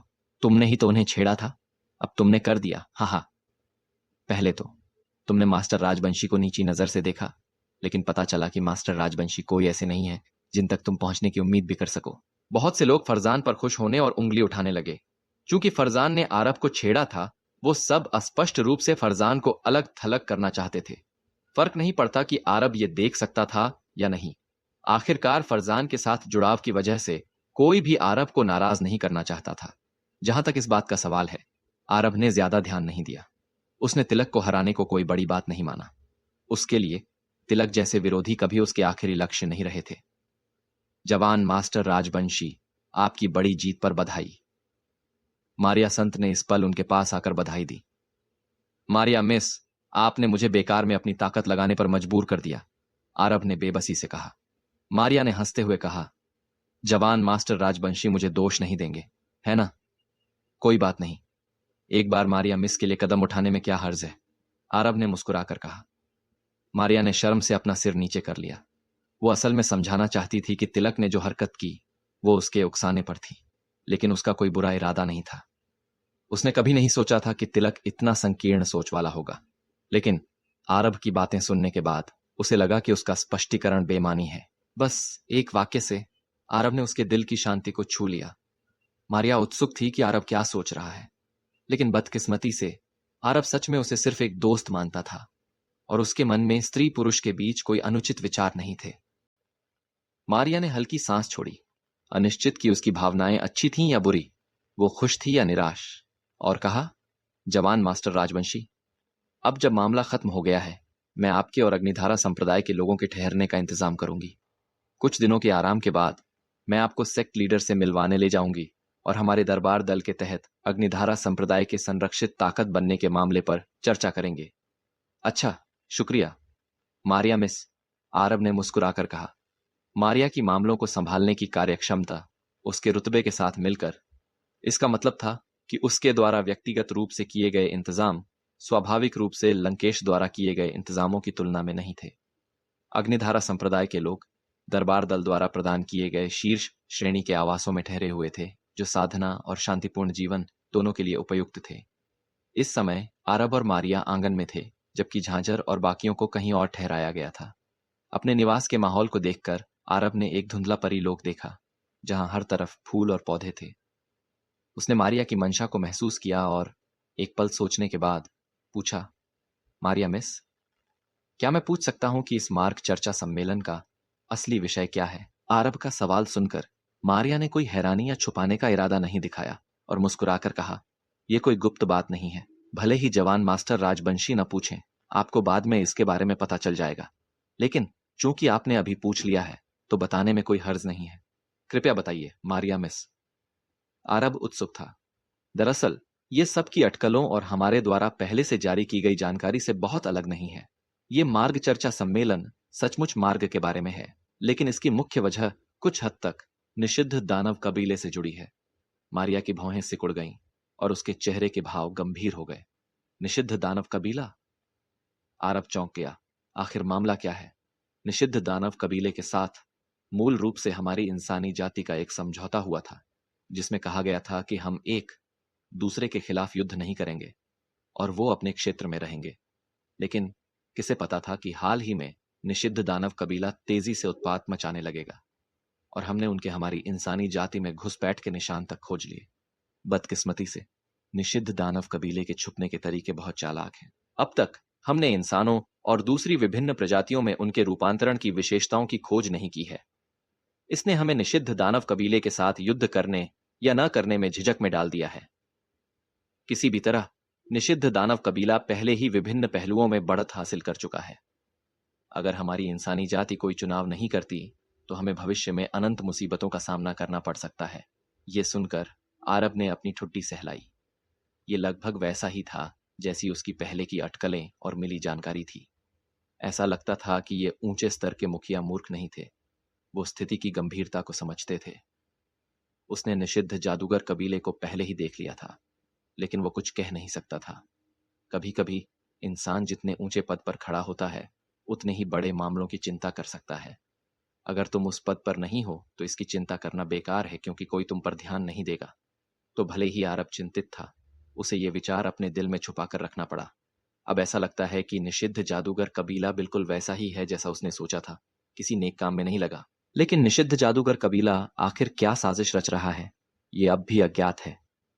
आरब ने इसके बारे में सोचा और देख सकता था कि मारिया संत अब भी इस बारे में अंधेरे में थी। इसलिए उसने पूछा, मारिया मिस, मैं समझ सकता हूं कि मार्ग चर्चा सम्मेलन निषिद्ध जादूगर कबीले से कैसे जुड़ा है, लेकिन इस सम्मेलन का मुख्य मकसद सिर्फ दानव कबीले पर चर्चा करना नहीं होना चाहिए, है ना? बिल्कुल नहीं, जवान मास्टर राजवंशी। चूंकि आप हमारे दरबार दल की तरफ हैं, मैं साफ साफ कहूंगी, हालात इस समय गंभीर हैं और ये उस मुकाम तक पहुंच गया है जहां कभी भी युद्ध छिड़ सकता है। मारिया संत ने जवाब दिया। क्या क्या ये इतना गंभीर है? आरब की आंखें फैल गईं। उसने सोचा था कि दोनों पक्ष बस देख रहे हैं और इंतजार कर रहे हैं, और मार्ग चर्चा सम्मेलन बस एक तैयारी है। उसे उम्मीद नहीं थी कि यह इतना गंभीर है। अगर सच में कभी भी युद्ध छिड़ सकता है तो स्थिति असाधारण होगी। हाँ, किसी ने नहीं सोचा था कि चीजें इतनी जल्दी बढ़ जाएंगी। सचमुच एक कहावत है कि जो हमारे कबीले का हिस्सा नहीं है, उनके इरादे अलग होंगे। निषिद्ध जादूगर कबीले के खूंखार दांत पहले ही हमारे सामने उजागर हो चुके हैं, लेकिन हम बहुत दयालु थे और हमने जड़ से नहीं काटा। यही इस विपदा की वजह बनी। इस बार का मार्ग चर्चा सम्मेलन पक्ष चुनने के मुद्दे से भी जुड़ा है। मारिया संत ने कोई जानकारी नहीं छुपाई। आरब उलझ गया। पक्ष चुनना? हाँ, निषिद्ध जादूगर कबीले के खिलाफ युद्ध छेड़ना आसान है, लेकिन इंसानियत की ताकतों को एकजुट करना मुश्किल है। दरअसल विभिन्न ताकतों को इकट्ठा करना और गठबंधन बनाना मुश्किल नहीं है। लेकिन मुश्किल हिस्सा यह तय करना है कि गठबंधन का नेता कौन होगा। ये एक बड़ी समस्या है। अगर ऐसा कोई गठबंधन नेता नहीं है जिसे हर कोई दिल से स्वीकार करे, तो गठबंधन बनाना बस समय की बर्बादी है। फिर हम निषिद्ध जादूगर कबीले के खिलाफ कैसे लड़ेंगे? मारिया संत ने सिर हिलाया। हमारा दरबार दल, डेमन स्लेइंग ब्रांच और हुआंगदाओ सेक्ट सभी गठबंधन नेता बनना चाहते हैं, लेकिन हम में से कोई एक दूसरे को स्वीकार नहीं करता। इसीलिए यह मार्ग चर्चा सम्मेलन आयोजित किया गया। आरब पूछे बिना नहीं रह सका, बाई परिवार का क्या? आरब ने अपनी बात पूरी नहीं की, लेकिन उसका मतलब पहले से ही साफ था। पूरे पश्चिमी 42 क्षेत्रों में बई परिवार सबसे ताकतवर ताकत है। दरबार दल के 3 प्रमुख गुट अब भी पीछे हैं। जब तक बाय परिवार ने अभी तक कुछ नहीं कहा है, 3 प्रमुख गुटों का नेतृत्व के लिए लड़ना बेमानी है ना? मैं समझती हूं कि जवान मास्टर राजवंशी का क्या मतलब है। मैंने कुछ समय पहले बाय परिवार का दौरा किया था और उन्होंने साफ कर दिया कि वो पूरा समर्थन देने को तैयार हैं, लेकिन वो नेता नहीं बनेंगे। वो सहायता करेंगे क्योंकि उन्हें निषिद्ध जादूगर कबीले के बारे में उतनी जानकारी नहीं है जितनी 3 बड़े गुटों को है। इसलिए अगर वो नेता बन भी गए तो ये बेमानी होगा। मारिया संत आरब का मतलब जानती थी और अपनी बड़ी बड़ी आंखें झपकाईं। आरब ने अपनी भौहें सहलाईं और हंसा। मारिया मिस, भले ही बय परिवार गठबंधन का नेता न बने, इस मामले पर उनका कोई रुख तो होना ही चाहिए, है ना? उसे यकीन नहीं था कि बय परिवार के पास इस बारे में कहने को कुछ नहीं होगा। मारिया ने अपने होंठ सिकोड़े। जवान मास्टर राजवंशी, आप एक समझदार आदमी हैं। हालांकि बाय परिवार इस युद्ध में नेता बनने की योजना नहीं बना रहा। उनका रुख बहुत साफ है। वो बिल्कुल भी डेमन स्लेइंग ब्रांच को नेतृत्व नहीं लेने देंगे। इसलिए बाय परिवार बिना शर्त हमारे दरबार दल या हुआंगदाओ सेक्ट का समर्थन करेगा। लेकिन फिलहाल बाय परिवार के इरादे अस्पष्ट हैं। मुझे नहीं पता कि वो हमारे दरबार दल का समर्थन करेंगे या हुआंगदाओ सेक्ट का। यह भी उसकी मुख्य चिंता है, क्योंकि बाय परिवार का समर्थन अहम है। यह सुनकर आरब ने सिर हिलाया और हैरान नहीं हुआ। बाई परिवार और डेमन स्लेइंग ब्रांच के बीच दुश्मनी काफी बड़ी थी, जैसा कि सब जानते थे कि डेमन स्लेइंग ब्रांच स्वतंत्र होना चाहती थी। मारिया संत ने एक आह भरी। तो अब अगर हमारा दरबार दल इस युद्ध में गठबंधन का नेता बनना चाहता है और सबसे बड़ा फायदा हासिल करना चाहता है, तो यह सब 2 चीजों पर निर्भर करता है। एक है बाई परिवार की राय और दूसरा है मार्ग चर्चा सम्मेलन। अरब 3 बड़े गुटों की हरकतों से पूरी तरह सहमत नहीं था।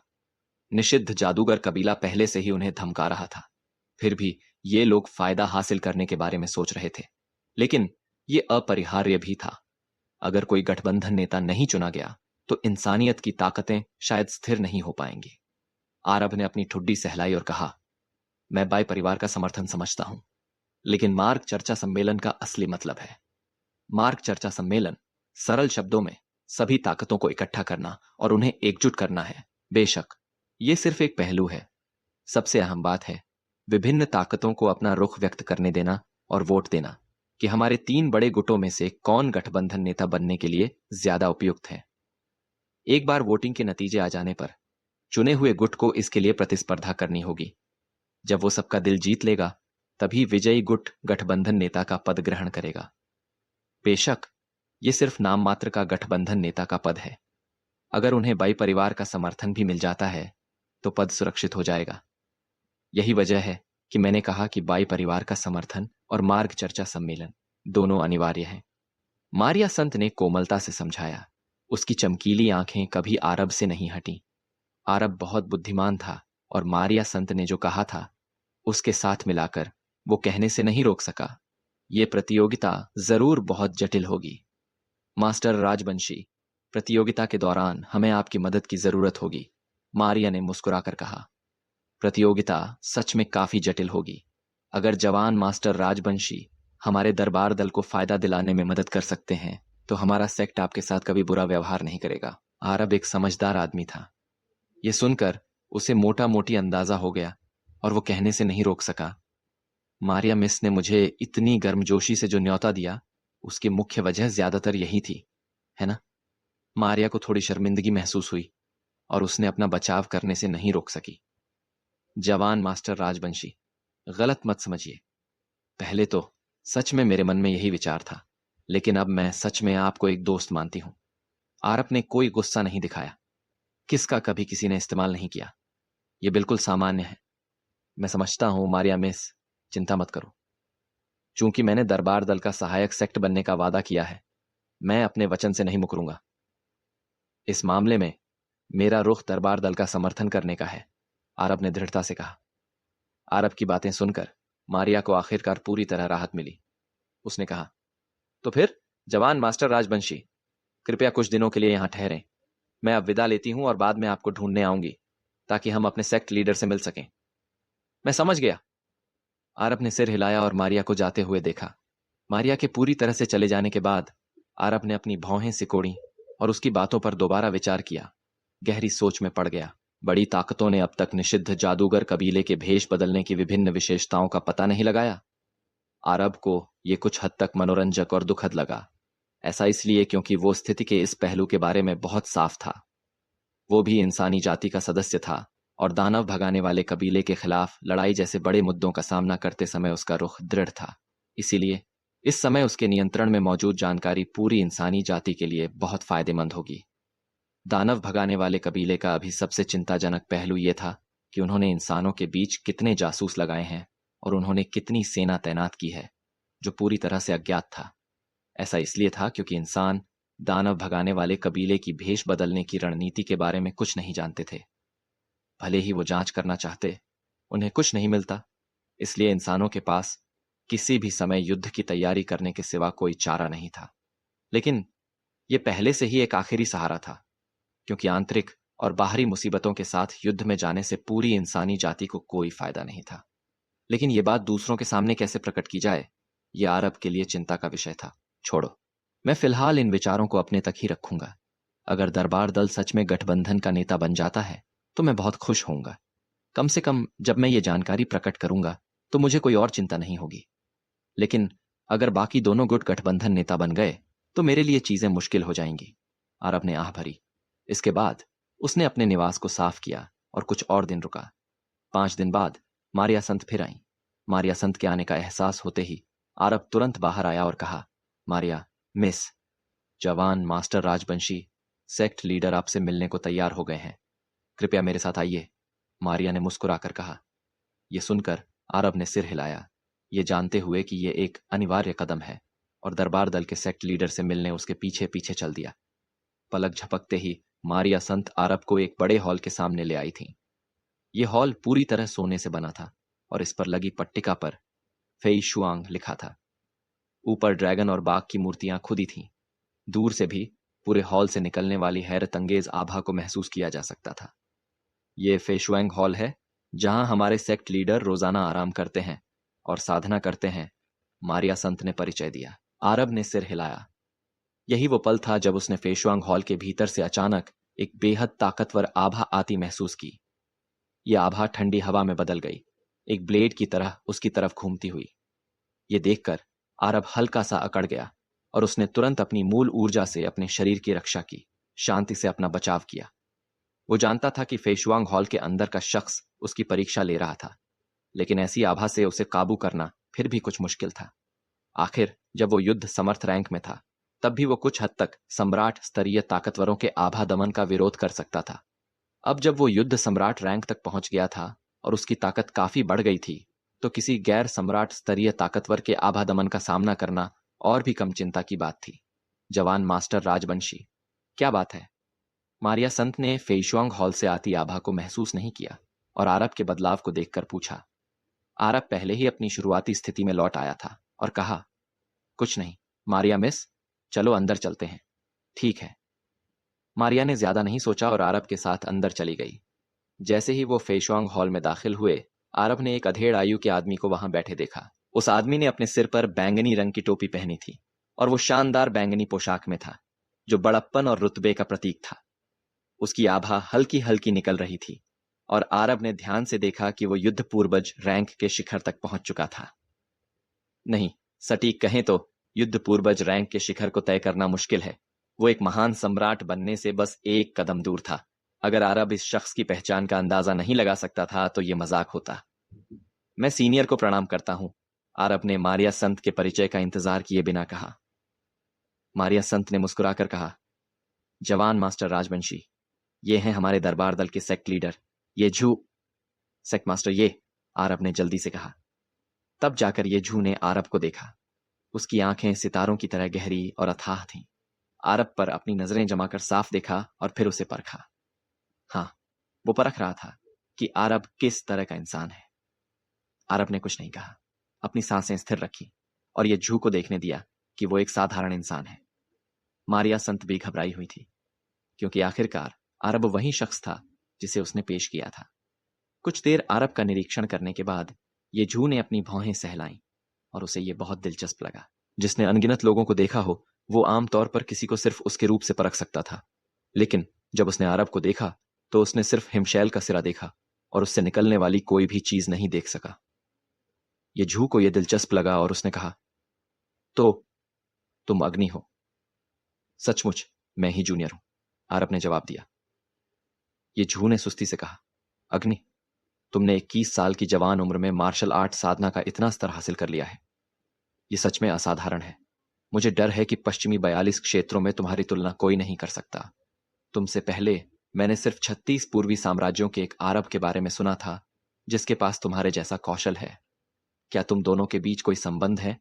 यह सुनकर आरब ने अपनी आंखें हल्की सिकोड़ लीं, लेकिन जल्दी ही वापस सामान्य हो गया। उसकी अभी अभी की हरकत का पता लगाना मुश्किल था और ये झू ने इससे कुछ भी नहीं आंका। वो समझ गया कि ये झू उसकी परीक्षा ले रहा था, जो सामान्य था, क्योंकि कोई भी उसके और आरब के बीच के संबंध को लेकर उत्सुक होता, जिनका सरनेम एक जैसा था और असाधारण प्रतिभाएं थीं। अहम बात यह देखना था कि इस शख्स के कोई बुरे इरादे थे या नहीं। ये झू के कोई बुरे इरादे नहीं थे, लेकिन आरब का भी समझाने का कोई इरादा नहीं था। इसलिए नहीं कि उसे ये झू पर भरोसा नहीं था, बल्कि इसलिए कि वो अभी किसी पर भरोसा नहीं कर सकता था। आरब, सेक्ट मास्टर ये, क्या आप मुझे बता सकते हैं कि आरब कौन है? आरब ने पलकें झपकाईं और नाटक किया कि उसे नहीं पता कि क्या हो रहा है। आरब की प्रतिक्रिया देखकर ये झू ने अनुमान लगाना बंद कर दिया। उसकी बातें सीधी सादी लग रही थीं, लेकिन असल में उसने एक भाषाई जाल बिछाया था। उसने अपनी बात में यह नहीं बताया कि आरब ने क्या किया था। अगर प्रतिक्रिया बहुत जोरदार होती तो जरूर कुछ गड़बड़ होती। आखिर एक छोटी पश्चिमी 42 क्षेत्रों की ताकत उससे पहले पर्पल ऊर्जा गुप्त क्षेत्र में नहीं पहुंच सकती थी और आरब की गतिविधियों के बारे में नहीं सीख सकती थी, और न ही इतनी कि पश्चिमी 42 साम्राज्यों में हर किसी को इसकी जानकारी हो जाए। सबसे अधिक संभावना यही है कि दूसरे पक्ष को इसके बारे में कोई जानकारी नहीं है। तो आरब का प्रदर्शन बहुत तार्किक था। यह अफसोस की बात है। मैं सच में उस दिलचस्प शख्स से मिलना चाहता हूं, अगर वो आरब होता। ये जू ने अपनी भौहें सहलाईं। उसे आरब के पास मौजूद खजानों की परवाह नहीं थी, लेकिन वो उस शख्स के बारे में उत्सुक था जो कई ताकतवर गुटों की खोज के बीच जिंदा रहने में कामयाब रहा। बेशक अब एक अग्नि का होना भी अच्छा था, लेकिन यह परेशान करने वाली बात है कि इन सभी प्रतिभाशाली लोगों का सरनेम यांग है। जब आरब ने देखा कि ये जू ने सच में उस पर यकीन कर लिया, तो उसने अपने दिल में राहत की सांस ली। ये सिर्फ तुरंत सोचने से आया विचार था, क्योंकि सैद्धांतिक रूप से ये जू के लिए आरब के बारे में सच्चाई जानने का कोई रास्ता नहीं था। यह सौभाग्य की बात है कि जब मैं 36 पूर्वी साम्राज्यों में था, तब मेरी उम्र हमेशा एक रहस्य थी। कोई निर्णायक जानकारी उपलब्ध नहीं थी, वरना यह और भी मुश्किल भरा होता। आरब ने मन ही मन सोचा। इसी पल ये जू की नजरें फिर से आरब पर जम गईं। आरब तुरंत और गंभीर हो गया। अग्नि, मारिया तुम्हारी बहुत तारीफ करती है। वो कहती है कि तुमने ट्रायल टावर की 20वीं मंजिल पार की और तुम्हारे पास बेहतरीन प्रतिभा है। यहां तक कि 36 पूर्वी साम्राज्यों का नंबर, एक जीनियस आरब, भी तुम्हारी तुलना में कम पड़ता है। मुझे पहले लगता था कि पश्चिमी 42 क्षेत्रों में किसी ऐसे को ढूंढना मुश्किल होगा जो उसका मुकाबला कर सके, लेकिन लगता है मैं बस अज्ञानी था, ये जू ने कहा।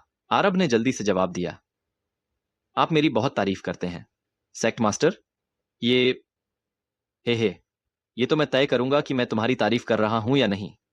अग्नि, अगर तुम अभी दरबार दल में शामिल होना चाहते तो मैं तुम्हें बिना किसी हिचक के स्वीकार कर लेता। तुम्हारी प्रतिभा के साथ तुम दरबार दल में जो भी करना चाहते या जो भी पद चाहते, मैं मान जाता। बदकिस्मती से तुम सीधे दरबार दल में शामिल नहीं हो रहे, बल्कि एक सहायक सेक्ट के रूप में। इसलिए तुम्हें अपनी कीमत दिखानी होगी। मुझे कुछ ऐसा दिखाओ जो बोझों के एक समूह के साथ भी मेरा दिल हिला दे, ये जू ने धीरे से कहा। मारिया हैरान होकर ये जू को देखने से नहीं रोक सकी और कुछ कहना चाहती थी। ये जू ने इशारा किया कि वो बीच में न बोले। मारिया को कुछ बेचैनी महसूस हुई, लेकिन ये जू की हरकत देखकर उसके पास पूछना छोड़ने के सिवा कोई चारा नहीं था। पहले तो ये जू ने सच में आरब जैसी प्रतिभा को सीधे स्वीकार करने की योजना बनाई थी। ऐसा न करना मूर्खता होती, लेकिन सोचने के बाद उसने अपना मन बदल लिया। जहां तक आरब की बात है, वो बेपरवाह रहा। सेक्ट मास्टर, ये बस मुझे बता दीजिए कि आपको मुझसे क्या करवाना है। बहुत अच्छा अग्नि, तुमने अभी अभी मेरे मन में और भी सम्मान पैदा कर दिया है। मैं तुम्हारे लिए चीजें बहुत मुश्किल नहीं बनाऊंगा। मैं अपनी 99 बस ताकत दबा दूंगा और एक हथेली का वार करूंगा। इस हथेली के वार में युद्ध सम्राट रैंक के शिखर को गिराने की ताकत है।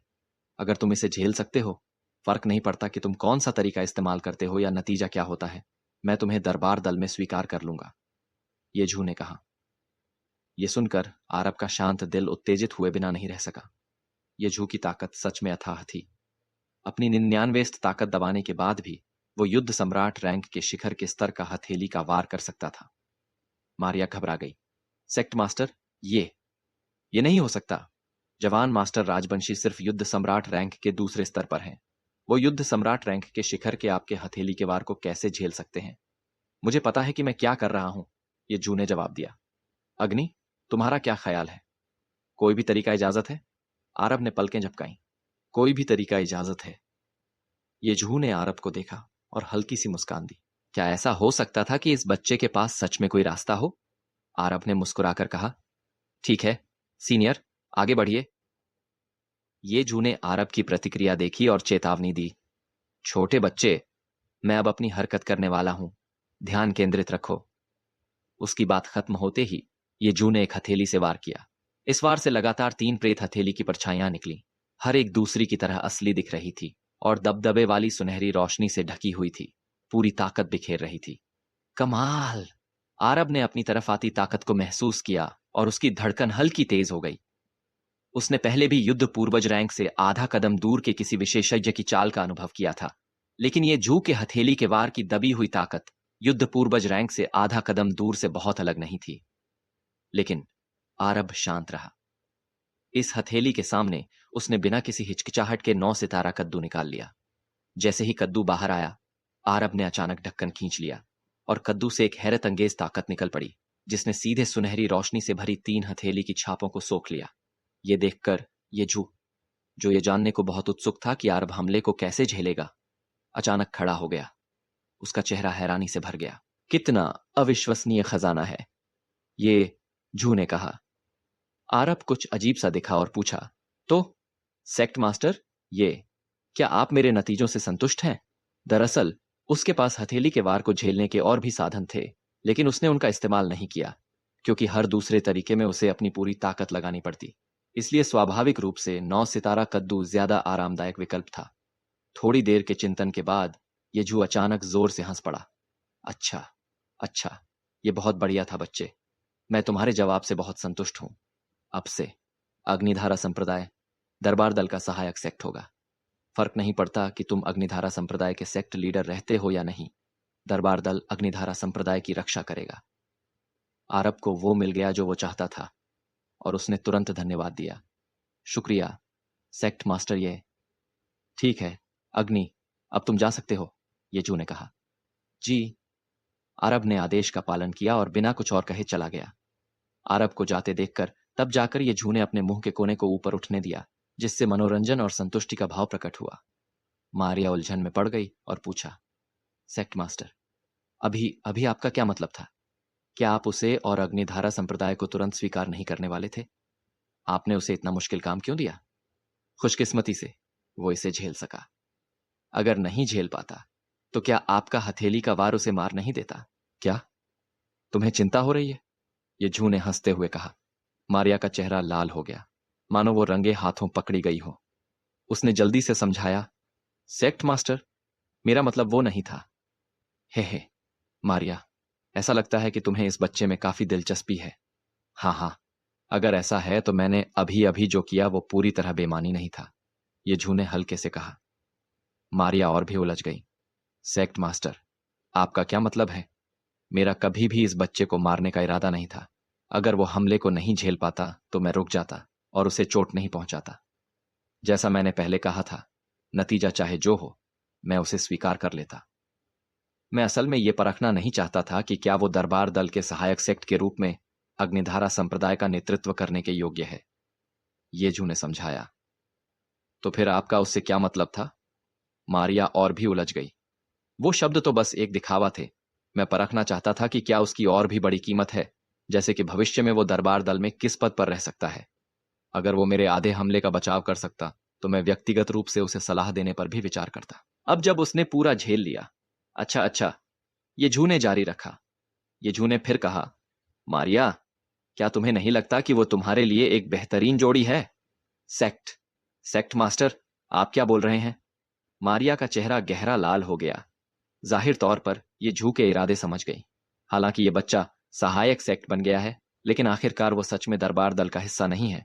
ये झू बुदबुदाया, तो अच्छा होता अगर वो दरबार दल से और करीब से जुड़ सके। मारिया काफी खुले विचारों वाली थी, लेकिन आखिरकार वो एक औरत थी। अपने ही सेक्ट लीडर येजू को उसके और आरब के मामले के बारे में इतनी बेबाकी से बोलते सुनकर वो शर्मा गई और उसे समझ नहीं आया कि कैसे जवाब दे। मारिया की हालत देखकर येजू ने अपनी ठुड्डी सहलाई। उसे लगभग यकीन हो गया कि उसके मन में क्या है। कम से कम अभी तो ऐसा लग रहा था कि मारिया आरब को नापसंद नहीं करती। सचमुच ये स्वाभाविक है कि खूबसूरत औरतें हीरो से प्यार करें। ये झू ने धीरे से कहा, मारिया, शायद तुम्हें ना पता हो, लेकिन बड़ी बड़ी ताकतों से अनगिनत लोग तुमसे शादी का प्रस्ताव लेकर आए हैं। मैंने उन सबको ठुकरा दिया, भले ही वो मजबूत पृष्ठभूमि से थे और उनके प्रतिभाशाली शिष्य थे। क्या तुम जानती हो क्यों? मारिया ने एक लंबी सांस ली और कहा, मारिया नहीं जानती, ये झू ने कहा, क्योंकि वो योग्य नहीं है। मारिया, मैं यहां यथार्थवादी और सीधी बात कर रहा हूं। जब दरबार दल तुम्हें तैयार करता है तो वो उम्मीद करता है कि तुम भविष्य में इसका बदला चुकाओगी, लेकिन दरबार दल की संत होने के नाते तुम किसी से भी शादी नहीं कर सकती। बाहरी दुनिया की वो पहले दर्जे की प्रतिभाएं योग्य नहीं है। पहले दर्जे की कई प्रतिभाएं हैं, लेकिन दरबार दल की संत सिर्फ एक है। ये झू इस सौदे में गलती नहीं कर सकता था। तुमसे शादी करने के लिए उन्हें अपनी असली काबिलियत दिखानी होगी। मैं परखना चाहता था कि क्या अग्नि में ये क्षमता है। दिलचस्प बात यह है कि उसमें है, ये झू ने कहा। मारिया शर्मा गई और हिचकिचाई, लेकिन सेक्ट लीडर जवान मास्टर राजवंशी ने एक जुआन तियान खजाने से आपकी तकनीक को सोख लिया, तो हो सकता है कि ये उसकी असली क्षमता ना हो। क्या यह फैसला करना बहुत जल्दबाजी नहीं होगी?